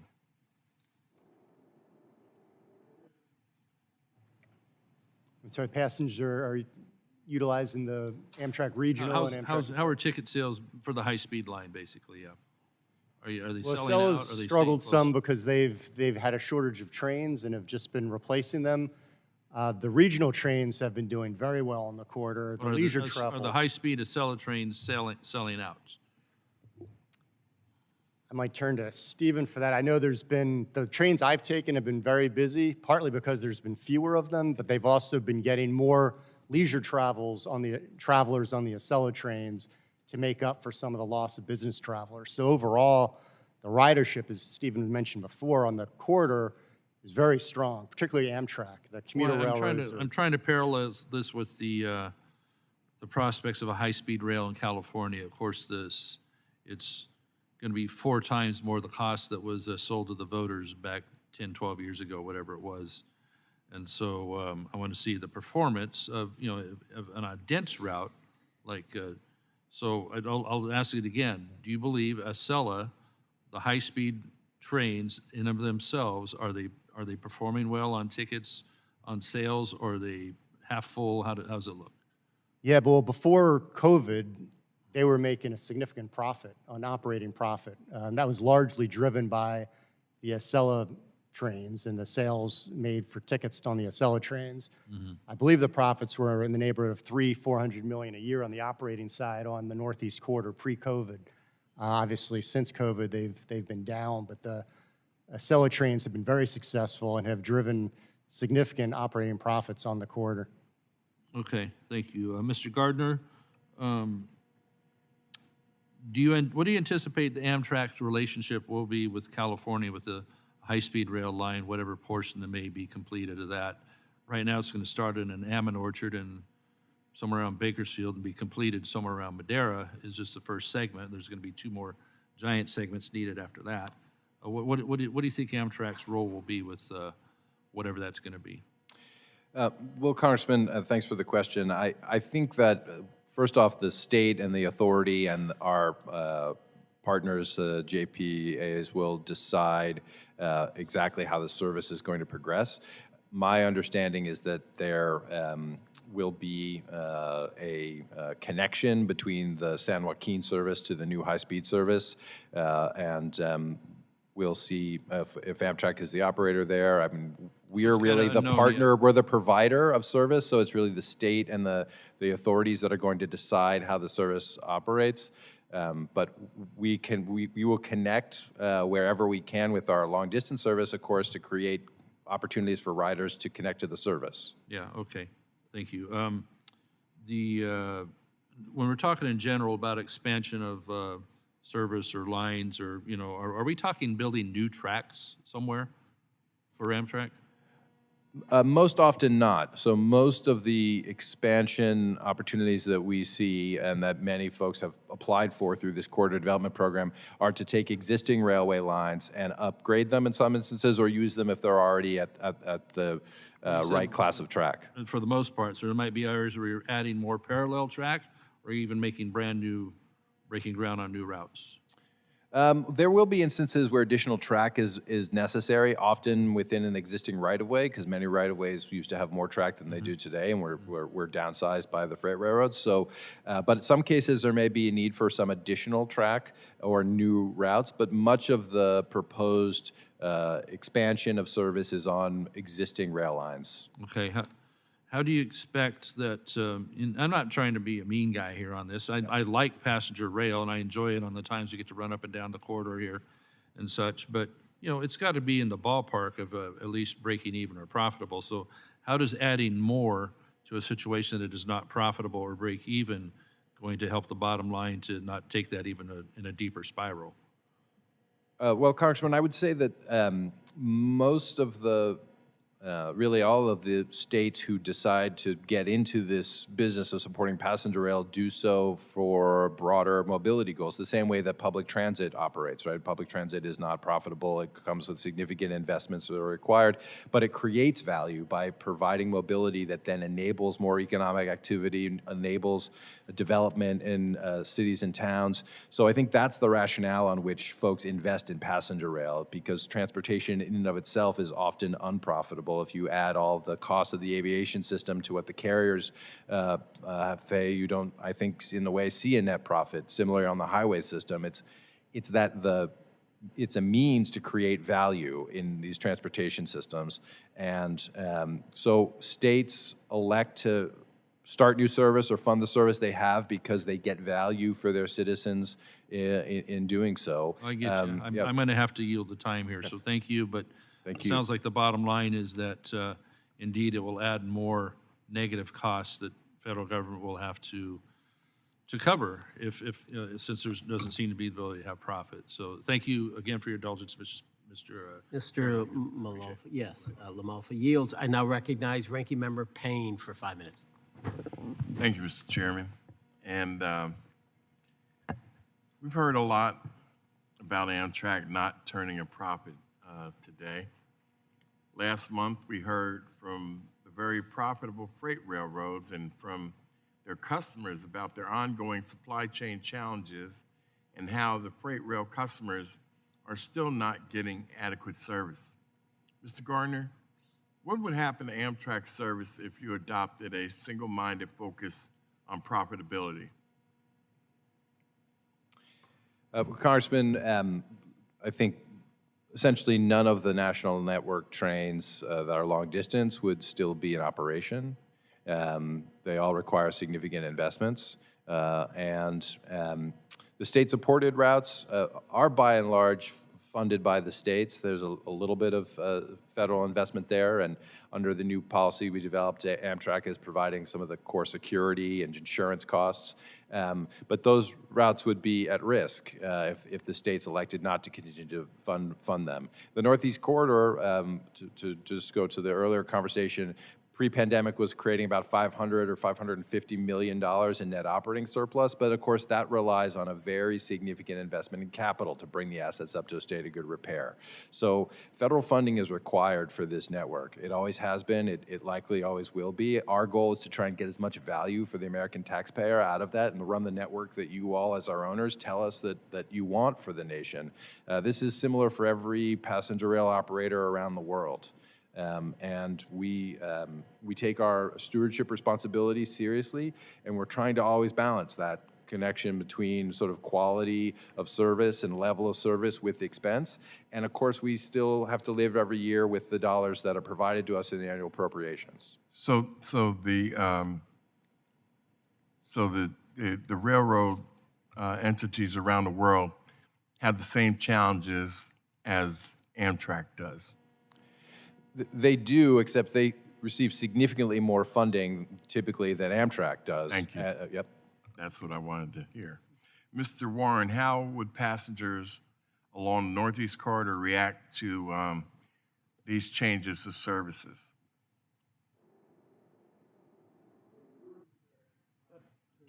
Turn your mic. The improvements that are going to be funded through the infrastructure bill are going to have significant benefits to service. We're going to have more reliable service, more frequent service, and faster service. So we're expecting to attract significant new passengers over the course of the 15 years of this plan as we're able to improve the service and build new capacity. In the NEC 2035 plan, we estimated about 60 million new riders over 15 years. So our expectation is, as you know, the ridership in the Northeast Corridor is already strong, and it's just going to get stronger as we can improve the reliability of the trains and the frequency. Thank you. Mr. Gardner, now that the funding is at least taken care of for the immediate future, what are some of the major obstacles to enhancing and developing rail service? Thank you, Representative Payne. There are, on the Northeast Corridor and broadly, several challenges. First, of course, is workforce. We've talked about the need to ramp up the workforce and train the workforce. That's a big challenge. We're working hard on that. Two, the supply chain is a challenge, finding adequate vendors and suppliers with a domestic supply chain. Because, of course, Amtrak, 97% of our purchases are with firms here in the United States, and getting the robust supply we need for not only things like rolling stock, but just simple amounts of concrete, steel, copper, et cetera, to build all these new big programs is going to be a challenge, and dealing with inflationary costs there. The coordination amongst the operators, and let me just sort of thank Mitch Warren here, who has been an incredible leader of the commission, came to the commission really in its inception and works hard to bring all of the entities together to come up with a common plan. We have a common plan, but it's not easy to execute. We have 12 different railway operators, over 4 owners in the Northeast Corridor, and trying to get coordinated and balanced construction work against service is a real challenge. In order to rebuild the railroad, we have to take it out of service, similar to on interstate highways. You know, we all hate it in the summer. They close down a bunch of lanes to do work. We all sit in traffic. That kind of problem faces us on the corridor as well, because we've got to rebuild the railroad while it's still under load and balance the different needs of operations against construction. And then finally, the partnerships for funding are required. Amtrak is an investor of much of the Northeast Corridor projects, but certainly not the only investor. And in something like the Gateway, we're the minority investor. We need the states to come up with their local matches and their transit partners to have the dollars they need to be able to partner with us on these shared benefit projects. Thank you. And, I appreciate both of you gentlemen staying here. And, well, Chairman, as I look both sides of the aisle, it looks like it's just you and me. I guess so. With that, I'll yield back. Thank you. Ranking Member yields. Are there any further questions from any other members on the subcommittee? I see none. This concludes our hearing today, and I'd like to thank each of our witnesses for their testimony. I ask unanimous consent that the record of today's hearing remain open until such time as our witnesses have provided answers to any questions that may be submitted to them in writing without objection, so ordered. I also ask unanimous consent that the record remain open for 15 days for any additional comments and information submitted by members or witnesses to be included in the record of today's hearing.